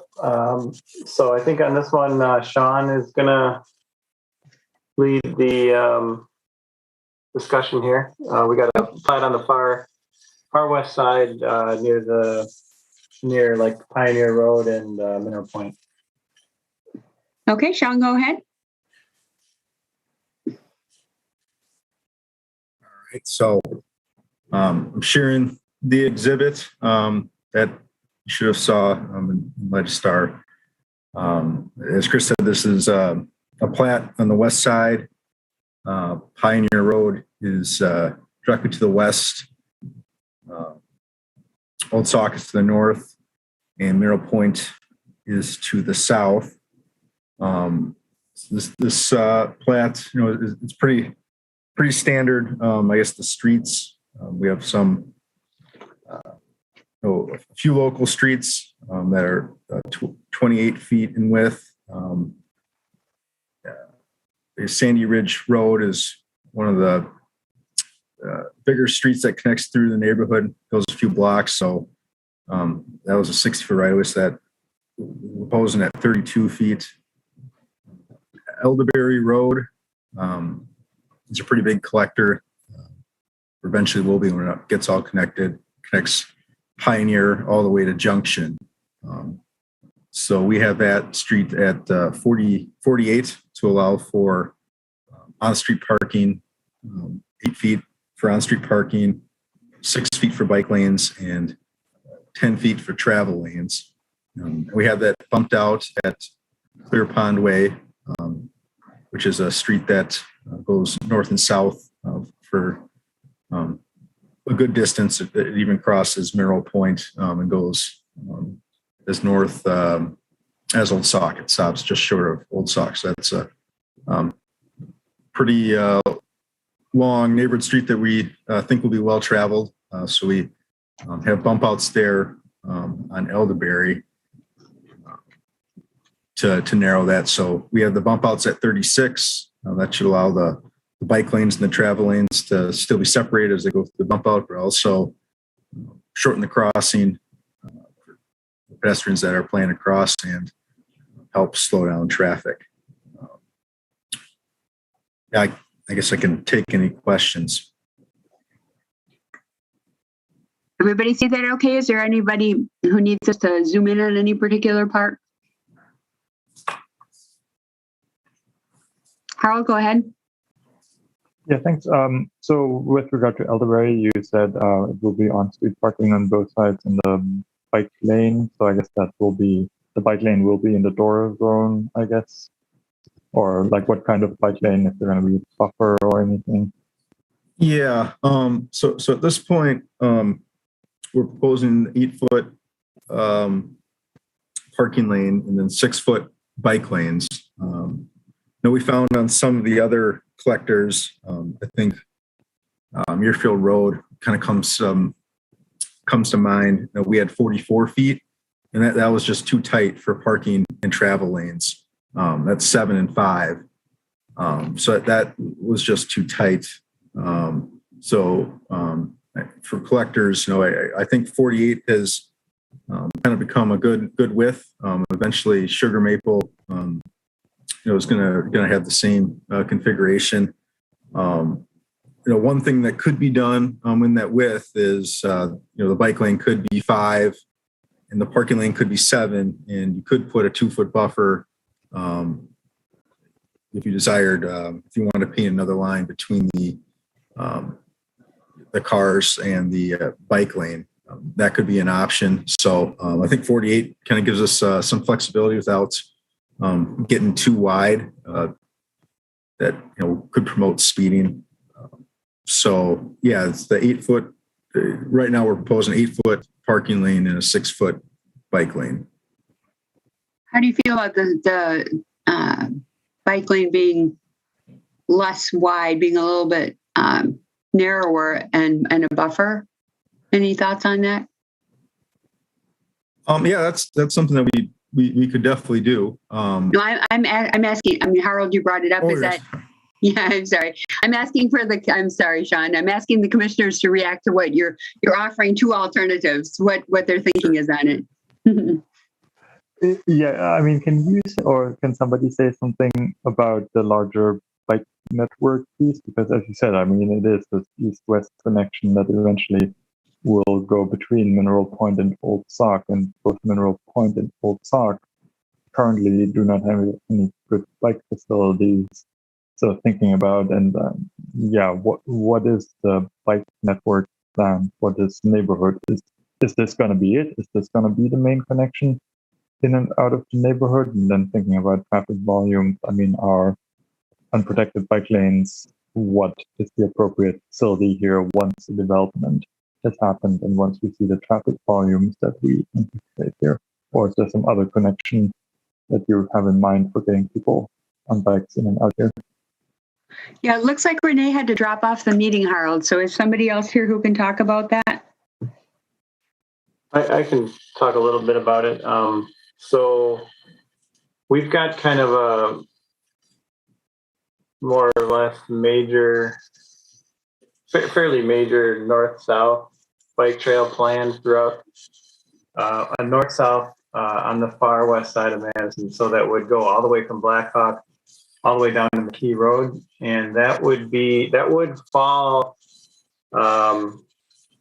in this plat, but not in this phase. So it would be off to the east of this phase.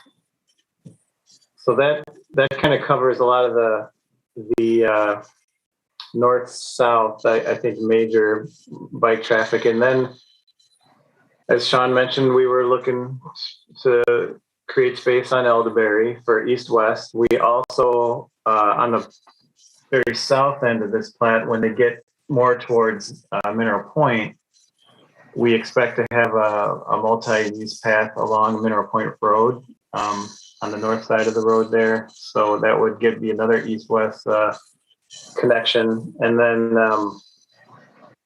I guess that's kind of it. We're kind of on the edge of the city here, so that's kind of what the city the NPO bike plan shows at the moment. And this is going to be mostly low density R1 type development. This phase is, but other phases will have some more density, I believe, to the south and to the east. Okay. Yeah, I think maybe my takeaway is just like, do not like think about, what is this going to look like in 10 years, and so that we don't be like, oh no, if only we had thought about the bike connectivity. And I think it's really good that you have the north-south piece in mind, but the east-west, I guess, is important too. And it is a distance between Old Sauk and Mineral Point, and so Elderberry nicely falls into the middle. And I'm not sure if there is any capability to think about having a multi-use path instead of on-street facilities. Thank you, Harold. Robbie, go ahead. Thank you. Following up somewhat on what Harold had said, but in general, when we get a plat like this, it would be very useful to see the larger context. I literally did not know where this was, except that I had a general idea where Elderberry was, but like the roads off to the side were not labeled, so I only had to guess where this was. So when you're sending this to us, it would be really nice to have something to locate what we're looking at. So that's comment number one. But then, as Harold said, having the larger context, knowing where this is located, helps us know if the road configuration is going to be appropriate for connectivity within the larger context of the larger neighborhood. So that's comment number 2. But then I guess comment number 3 is, we're talking about on-street parking and on-street bike lanes. But what we often find is that a lot of these houses, a lot of these developments, I'm sort of assuming these are single family homes and not multi-unit, but I'm not sure. There's so much off-street parking that nobody uses the on-street parking. So then you have an extremely wide open street, which then encourages speeding, which then makes it uncomfortable to bicycle on, even with bike lanes. So I guess that would be comment number 3. So Robbie, we seem to, my sense from all of our conversations over the past couple of years, that buffered bike lanes feel safer. I know they feel safer to me. So in light of what you're saying there, are you suggesting that a buffered bike lane might be the preferred option? Well, I think what I'm suggesting is that assuming that there's going to be on-street parking, when you've got multiple off-street parking spots for each residential unit, it's unrealistic to expect a lot of on-street parking. And then what you end up with is a very, very wide street because the parking is not being used, which then leads to speeding. So yes, buffered bike lanes would be better, but also being realistic about how much the parking is actually needed and going to be used would also lead us to maybe narrow up the entire street, which then would slow things down and make it more comfortable for pedestrians and bicyclists and people crossing the street and things like that. So in general. Yeah, Chris and John, what are your comments with regard to that? I know in my neighborhood, I live just off Moreland Road, and there's on-street parking on Moreland Road. Rarely are there cars parked there. And when they aren't, people speed. It's down a hill and it's wide open and they go for it. So, but that's just my personal experience. What are your thoughts with regard to parking in this area?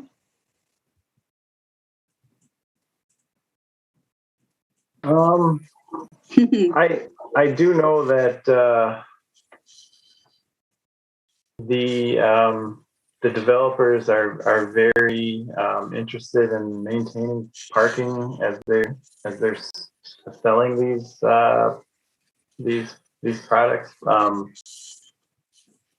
I know Sean also has I think back in the day we would have a much more standard street width, and Sean has done a lot to really skinny some of these streets up over the years, based on feedback from what we've heard from you folks and that sort of thing. And then so I mean, I think those are all good points, and stuff we'll continue to work through. So are these all single family? I mean, there was a question asked about if they're all single family. I mean, some of the lots up at the top of the page there, I can't tell which direction it is, but the other side of Elderberry, 65, 66, 67, those look like a lot larger lots. Is it all single family or is some of it multi? In this phase, yes. But I guess directly to the east, and I guess that part of Elderberry is getting built there. That, I guess that block there, that is going to be a little denser. That's going to be some sort of apartments or townhomes. So the other side of Elderberry with those larger lots is where there's going to be townhomes? Oh, no, I'm sorry. On the south side of Elderberry, I guess just off this phase of the plat. I see. Okay. Yeah, that square area, that's going to be a little denser. I just follow up a little on the parking and so if the developer is very set on having on-street parking, I'm wondering if we can maybe do something like alternate one side parking every other block or every half block or something like that to create a artificial chicane, and then that slows down the traffic a little bit. Again, buffered bike lanes would be very helpful. Something so that we don't have these wide open vistas on the street that attract speeding. Because, they may say they want on-street parking, but as we've seen, almost everything built after about 1970, 1980 has got way too much on-street parking because everybody's got so much off-street parking, and then we get complaints about speeding, and nobody feels comfortable biking on that. I don't care if you put paint down or not. So I just want to kind of bring that up as, if we are talking about bike facilities, being realistic about whether those bike facilities are going to feel safe if they're in the middle of a speeding neighborhood. So that's all. Thank you, Robbie. Bill, go ahead. Thanks. I agree with what the other commissioners have said. I look at this, and it's very hard to perceive what else is on to the east and to the west of this. But when I see this elderberry and you're talking about the widths and the parking, we're building right now. The city is the resurfacing project on Hammersley, and those homes want their parking. And once you give it the parking, they're not going to get rid of it without, they're fighting for their parking. And so I having this street like this, I agree with Robbie. It's just speeding is going to happen with this wide of street. And in reality, the times of when the parking is needed is not very much, but the developer wants the parking so he can sell the lots and so forth. But I think they're looking at they build the houses and they start their neighbors start going through on this street, and they're going to be speeding, and then they want traffic to be calmed. And wow, it's like we're going in a vicious circle. So I don't know. I assume there, whatever is to the east and to the west of this is just a small piece of the overall development. So I don't know what we can do to fix the whole neighborhood. What's already out there. Thanks. Thank you, Bill. Sean, Chris, do you have any responses to Bill's comments? Go ahead, John. I guess I would say, Elderberry, only a small section has been built between Pleasant View and Pioneer already. Senior section of Fargo Trail and Little Bear subdivision kind of seems out there. It's cornfields on both sides. That was built at 44. So I would think whatever we'd want to do here, we'd want to make compatible with what's there, where we could transition, I guess, at some point. But I just, to answer the question of what's been built, there's a section of Elderberry that's been built. That's to the east of here, but it's a good ways east. So I guess we could transition for whatever we do here to what's existing. Okay, did you have anything else, Bill? Okay, Harold, go ahead. Yeah, I mean, maybe zooming out here. I mean, we have a project which, it's a short stretch. It fits into a larger piece, and we have approved cross sections like this before. And I mean, maybe this is something that members of crossover members from TPPD can comment about. But I'm kind of hoping that these are some of the questions that the Complete Green Streets policy addresses at a larger level. Like, is the city committed to providing on-street parking because the developer asks for it? or is there some sort of ways to more systematically think about it beyond this project? So, I mean, I think it's really important we get this right, but I mean, it is one short stretch, and the grand scheme of things, I mean, I think the larger point is we need the more systematic way to ask these questions, and I'm hoping that Complete Green Streets is tackling this, but I'm not sure. Yeah, I'm hoping that the same thing. I think that's a good forum where, we can tackle some of those issues, and we can get a number of the developers at the table to maybe even have a, kind of a discussion about that.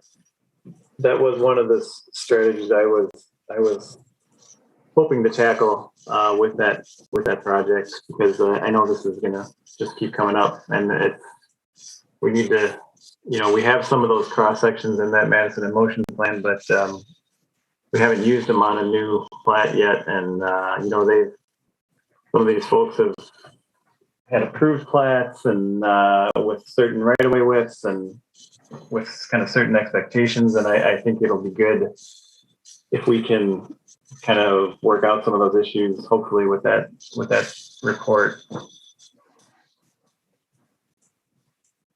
Chris, you're on the Transportation Policy and Planning Board. What are your comments? Yeah, I felt called out here. It's been a while since we've seen it, but there will be template cross sections for different types of streets in there. Although the plan so far has really dealt with a policy level, like what are hierarchies of different uses and stuff. So that makes me think there might be a point where if that plan does have somewhat specific cross sections, that maybe that ought to come by TC, so we can, don't run into this problem.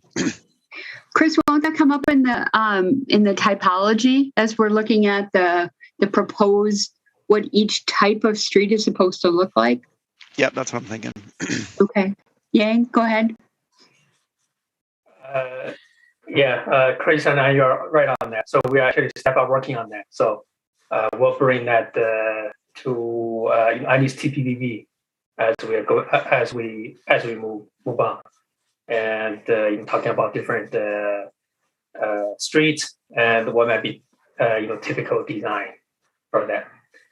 But generally, I think I agree with the commission that we want to design a street, especially the brand new streets, in a sense, to be realistic about the parking demand, and keep it as narrow as possible to prevent future speeding problems and a need for traffic calming. I think staff has been doing a lot of that, but maybe we can look into to do more. Chris had a good point that we do need to work with the developers on the plats, but we can maybe can persuade them as well. Unnecessary parking creates problems for the homeowners as well. So maybe we can look into this. Maybe we can make some improvements. Mm-hmm. Thank you, Yang. I think what I've heard in general, and correct me if I'm wrong, folks, is that we've talked about this a lot in the past at TC, that we don't want to design a street that is going to have to come back to us for traffic calming later. We don't want to design a street that's going to encourage speeding and have cause to do construction down the road for traffic calming. And if the road does need to be wider, for some of the reasons that you've described, that people agree that buffered bike lanes are safer if there's going to be traffic moving at a faster rate of speed. So I don't know, is that a fair summary of how people are feeling? Sean and Chris, your comments in reaction to that, is that what you heard as well? Yeah, I think so. I think too, even if the Green Streets doesn't like spell this out completely for us, we could kind of branch off of that and you know, bring something for the commission or the planning board to react to as well, just if we need to kind of expand on it, because I would like to get a little bit more you know, some more concrete examples for things that should be or shouldn't be doing. Mm-hmm. Yeah, that would be great. And if you could in the future, when we have such a small piece that we're looking at, if you could give us a second view of where this is in the city, so we can have a little bit better idea, that would be great. Thanks. Other comments on Westwind? And I'm really looking forward to the complete green streets and seeing a little bit more granular some of these recommendations in the street typology, so that we can have more guidance on what we as a city want to have built. And then our decisions will be a little bit easier here at the Transportation Commission. At least that's what I'm hoping. So additional comments on Westwind? Okay, thanks. And I can tell that we don't have anybody else here for public comment. That's why I'm not asking if there's anybody else. I don't see any other attendees out there. So I think we're good. And Aiden and Joe would let me know if we did. So do we want to move to Broadway, Fraser to the Beltline? This is in my neck of the woods. Yeah, Christy is gonna lead this. This is a joint project with that's being led by Dane County. That we were asked to participate with City of Monona, us, and Dane County. Christy is going to go over some of the details. Thanks for hanging with us for so long, Christy. We appreciate it. No problem. So I'm showing just the Google shot of the area to get you an idea where we're at. So this is Southtown Mall, and this is West Broadway. You can see the pavement joint failures from the air photo here. And this is Fraser Avenue. And what Dane County has budgeted is to do a pavement replacement to get rid of this really poor pavement between Fraser and essentially the Beltline. The area of the bridge and some improvements were made in this area either last year or the year before. So there was a little bit of improvement made south of here. It's a joint project with the City of Monona, City of Madison, and Dane County. For the most part, the west side is Madison. Monona does have part of the west side, and then the whole east side is all in the City of Monona. So we've met with Dane County staff one time just to talk about the scope of the project. Their original intent was just to replace the poor pavements. We did a request to have bike lanes added, to consider adding bike lanes, and then also look at the possibility of having new sidewalk put on the Madison side. So now I flipped over actually to this drawing from Dane County, and note that north is pointing to the right here. So here's Southtown, Fraser is right here, and then this is the Beltline. So first of all, we could talk about sidewalk. Again, this is a budgeted project from Dane County that had a limited scope. They did, evaluate our request for sidewalk and have determined that it's unlikely they'd be able to design and get all of that figured out in order to be part of this project that they have scheduled. It doesn't prevent us from in the future putting that sidewalk in, the City of Madison having a standalone project. There is sidewalk over on the Monona side that goes all the way south past the bridge. So any Madison residents in this area would have to funnel through Fraser and come across the intersection. in order to get on the sidewalk on Monona's side. The pins that you see here was just Dane County kind of indicating where the different storm inlets are. So what they came up with was they're taking a look at reducing this from 6 lanes down to 4 lanes. So their proposal is to reduce the lanes. They do need DOT's approval for that, since you have the ramps to the Beltline.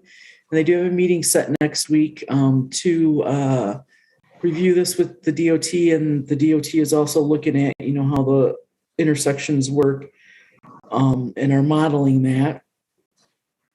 If they're allowed to reduce it down to 4 lanes, I requested that we install buffered bike lanes, since we would have, width available, since they're actually narrowing the road here.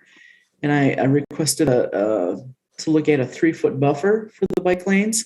And they were agreeable to looking at that. They said there would be an additional cost of $30,000 to $40,000 to install buffered bike lanes. And then also Monona, of course, would have to agree to the concept and the cost, since they're also part of the project and paying for part of it. Let's see what else. So again, we're meeting next week to find out a little bit more information. The cost sharing is that the county pays approximately half of the cost, and then the municipalities pay the remaining half. So it'll be about 25% for Madison, 25% for Monona, and 50% for Dane County. So again, the plan here would be no sidewalk, new. They would upgrade existing ramps and improve how the existing pedestrians come across this portion, and then we'll find out more if we're able to go down to the 4 lanes. If we're not, they have agreed they would have to widen 2 feet on each side to get a bike lane, and that's without a buffer. So they've agreed to that, and then we would also request, to try to see what they could do in order to get some type of a buffer in, even if it's not the full 3 foot that we desire on these types of roads. And so just coming to you to give you kind of a view on where we're at with our thinking and get some feedback and thoughts. Comments or questions for Christy? Carl, go ahead.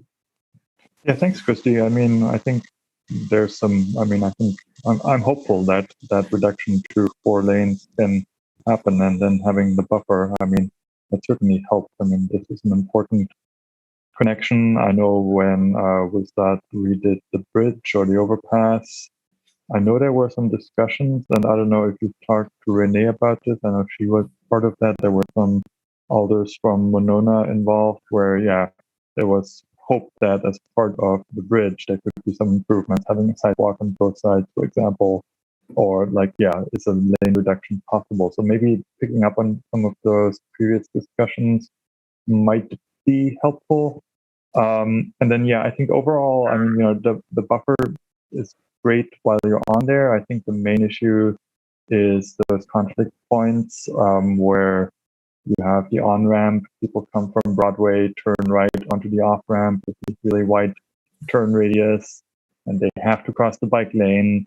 And the way it is right now, yes, it's sad that there is no bike lane, but those conflict points are not going to get any better. And I suspect, given the scope of what you have said, there's not a whole lot that can be done about it. And in the larger scheme of things, I think there just needs to be an alternative bike connection, maybe farther down near Southtown Mall. But I think thinking about the conflict point, and if there's anything that can be done to make that part easier by having continuous paint, for example,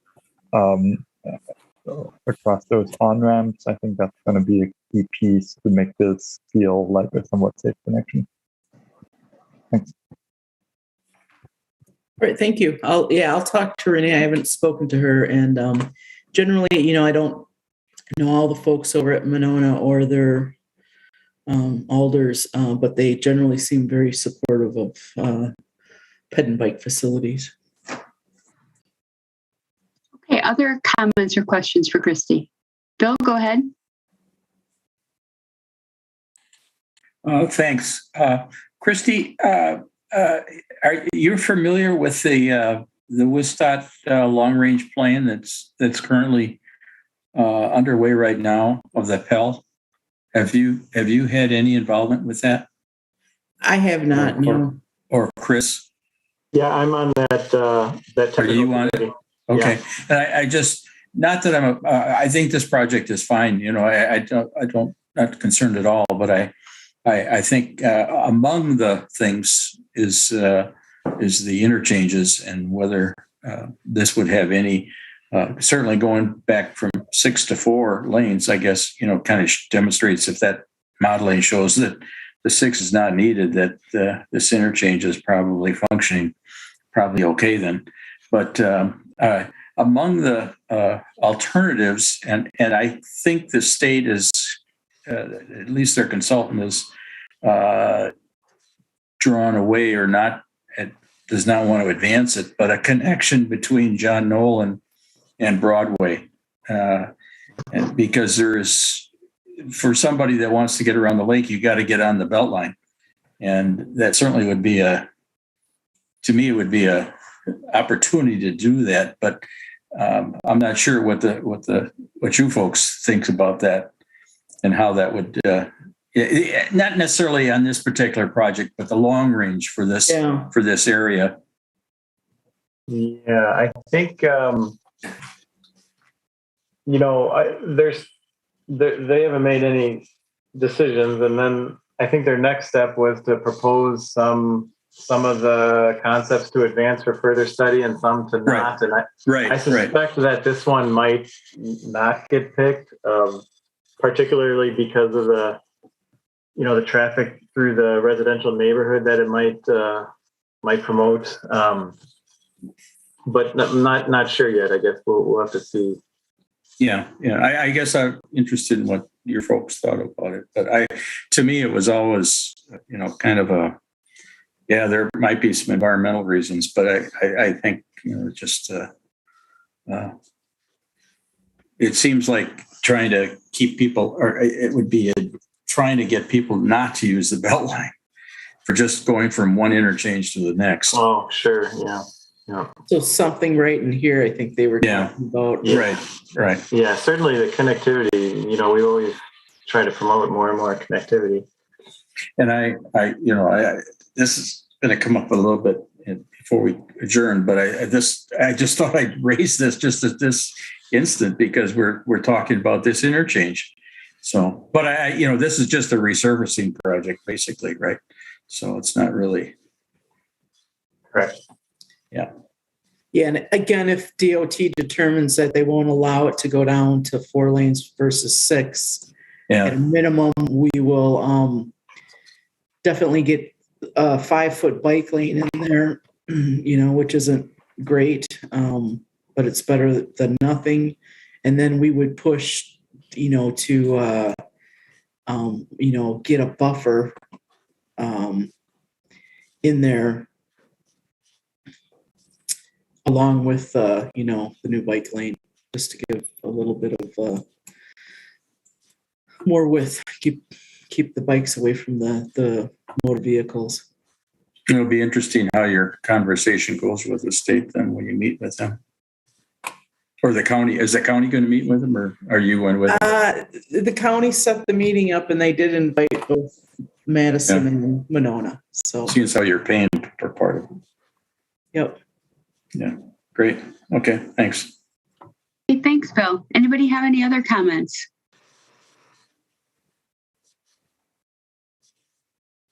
Okay, I'm not seeing any hands. Did you get what you needed then, Christy? I believe so. So just wanted to let you guys know that we're not pursuing the sidewalk with the Dade County project. And at a minimum, we will get bike lanes added on both sides, and we will push to get as much buffer as we can. Okay, thank you so much. Awesome. Thank you. Okay, thanks. All right.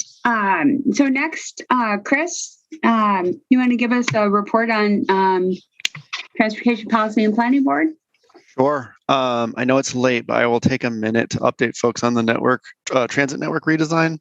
That was the main thing on the agenda, and I have seen some confusion in the public. So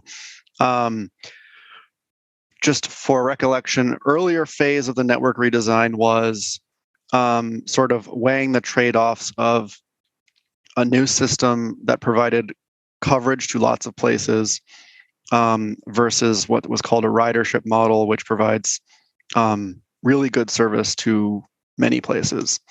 And after a public survey, and TPPB looked at the options, recommended that we move towards the high ridership, high frequency model, but with some additional coverage from that hypothetical. So the consultants came back recently with a draft plan of what the close to ridership model would look like. So there's a draft plan now, and that draft plan has some indication of what routes would look like. So you can look at that now and see sort of what the proposed routes would be. And so that's going out to the public for feedback now. So then folks will comment on that proposed route system.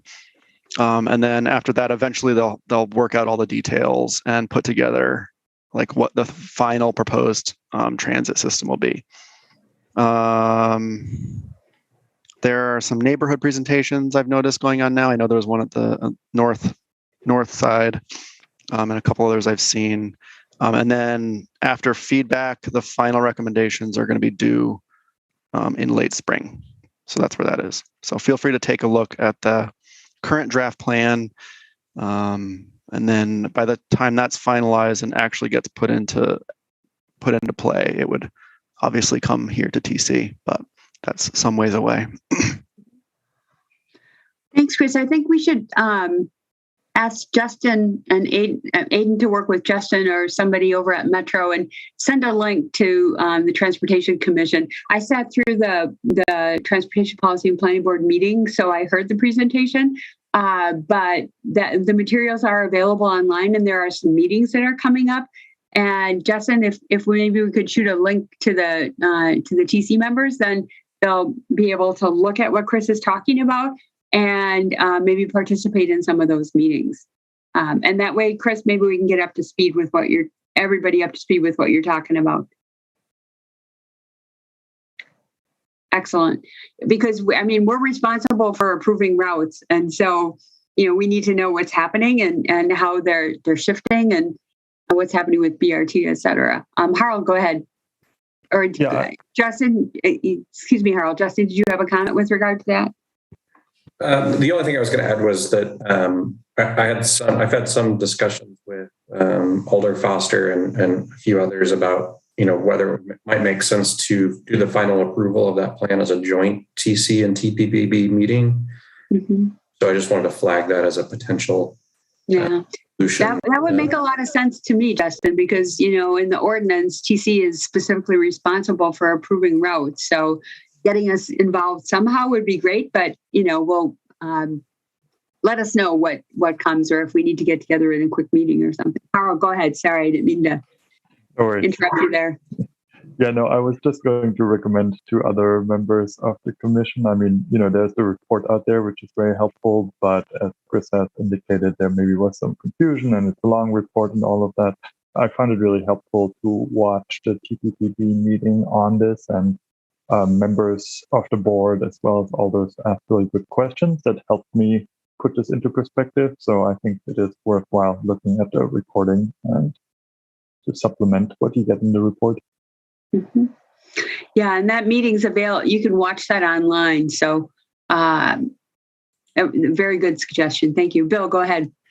Yes, thanks. I guess I'll reinforce what Chris said. I did sit in and watch the presentation. It was excellent, and I think there is confusion out, particularly in the public, and part of it is what is the routes. That's all that's out right now. And I think I don't know, just, I know it'll have to come later, but they see that where those lines and they cross, and there will be transfers required. But I think that what some of the people, the public is they're expecting the old system, in other words, where the bus came every 30 minutes or every 60 minutes. And I think, where some of when those routes, when you plan the times, that there'll actually be shortened the time. You'll be transferring at places, not at transfer points. West transfer point will go away. So I think that, there is a lot of confusion out there, and I'm not sure how you overcome that, but it seems like that you have to put the routes with some examples of how certain connections would take place and how much time it would take and how often you will have more opportunities to have your schedule throughout the day, not just during peak hours, but travel throughout the day. I think those are some of the benefits. And I think a lot of the public has not picked up on that yet. Yeah, no, I agree with you. I think there is a lot of confusion, as Chris said. Is that all you had then, Bill? Thank you. Alden Riadzi, go ahead. Yeah, I just wanted to thank city staff, Justin and his crew for doing all the work that they have. Justin and the other transportation, we're going to try to work on a lot of issues on the north side, but it's not just confusion with the routes. It's routes that's been cut, and a lot of people worried about, what's going on in School Road as far as 60-foot buses going down there. So there's a lot of other issues going on. And I know Justin did a great job of listing them and trying to hold a meeting about that. So I just applaud all the work that transportation is doing to get this done equitable and right for the whole city. So thank you.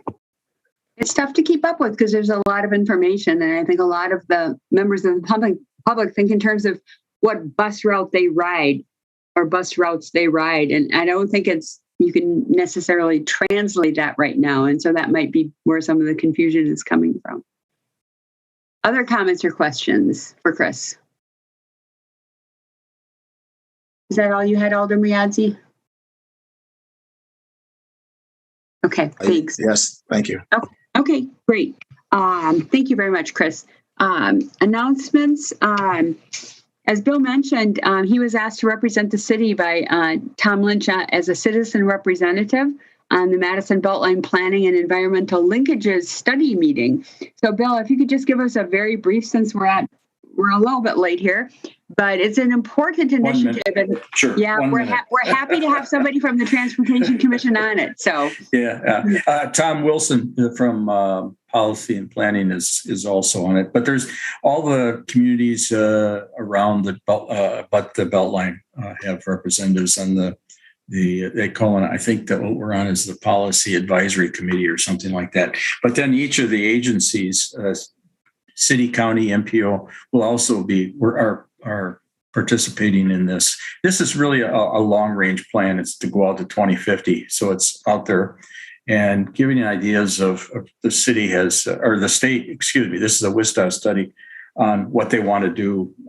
Things between now and 2050 with the Beltline, not just strictly with the Beltline, not going out a ring road or anything like that, or looking at a north of the lake or anything, but just because so much of the traffic is still destination is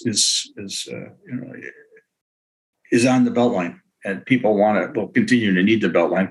So it's looking at everything from park and ride lots to interchange improvements to whether additional lanes will be, if and when they're needed. And so it's we just had our second meeting, I think, and now they're collecting our survey of our responses, and they'll take that, and then they will go to the public in April. So you'll see there'll be more meetings, and what they'll be putting together. I think they'll be finishing up probably in another year or so for the study. So my point was just to put it on to let people know that Bill's involved in this. And then if we need to have a more in-depth conversation, we'll make it its own agenda item. Robbie, go ahead. I was just going to mention I'm on that committee too, although somehow I didn't get an invitation to the second meeting, which was a problem, but I've got the recording now, but I'm on it as well. So. Excellent. Well, if you both feel at some point that we want to have it as a separate agenda item, please let me know when that timing would be good. So that, the Beltline is a very important transportation connection in our city. So important for us to know what's going on in that regard. So if that's appropriate at some point, let me know and we'll get that on the agenda as a separate item. Yeah, I was just going to say, I think one of the things that Bill didn't mention, but that I'm, thinking about is connections across the Beltline. Yeah. So that's something that we might want to get some feedback from this commission on as well. Sure. So. That's my highest priority, Robbie. People should not have to go through an interchange to get from one side of town, or from the south side of town to the north side of town. Okay, great. Well, it sounds like that's something, maybe I'll add that on a long-term agenda item just so we keep track of it so that I don't forget about it. Okay, awesome. We had the first transformative leadership education training last week. It did last 3 hours. It was very participative and I thought it was very good. So if you haven't participated and you decide that you'd like to, you can let Aiden know, or I suppose you could let me know too, and we could forward the registration link if you aren't registered already. Chris, go ahead. Are those meant to be 3 hours? Because I was only counting on 2. I know they sent out the invitations for 2, and you should have gotten something in recently. I forget, it was yesterday or the day before, maybe on Monday. It was resent to you, and if you click on that, it'll change your calendar invitation to 3 hours. It was apparently there was some miscommunication, but they are intended to be 3 hours. Not the answer I was hoping for, but thank you. I know. Yeah. She has a lot of information to cover in the 6 sessions. So, okay. That's all I had. Do we have a motion to adjourn? Oh, I'm sorry. Future agenda items. We talked about adding the Madison Beltline Planning and Environmental Linkages Study to it. And is there anything other than what we have in the in Legistar with regard to future agenda items? Anybody have anything else to add? No? Okay. Then I would need a motion to adjourn. And a lot of great discussion tonight. Alder Miazzi? Motion to adjourn. And Robbie, I assume that's a second? Yep. Okay, I'm going to assume a unanimous consent vote to adjourn, unless anybody wishes to vote no, hopefully not. Thanks, everybody. Really great meeting. See you next time.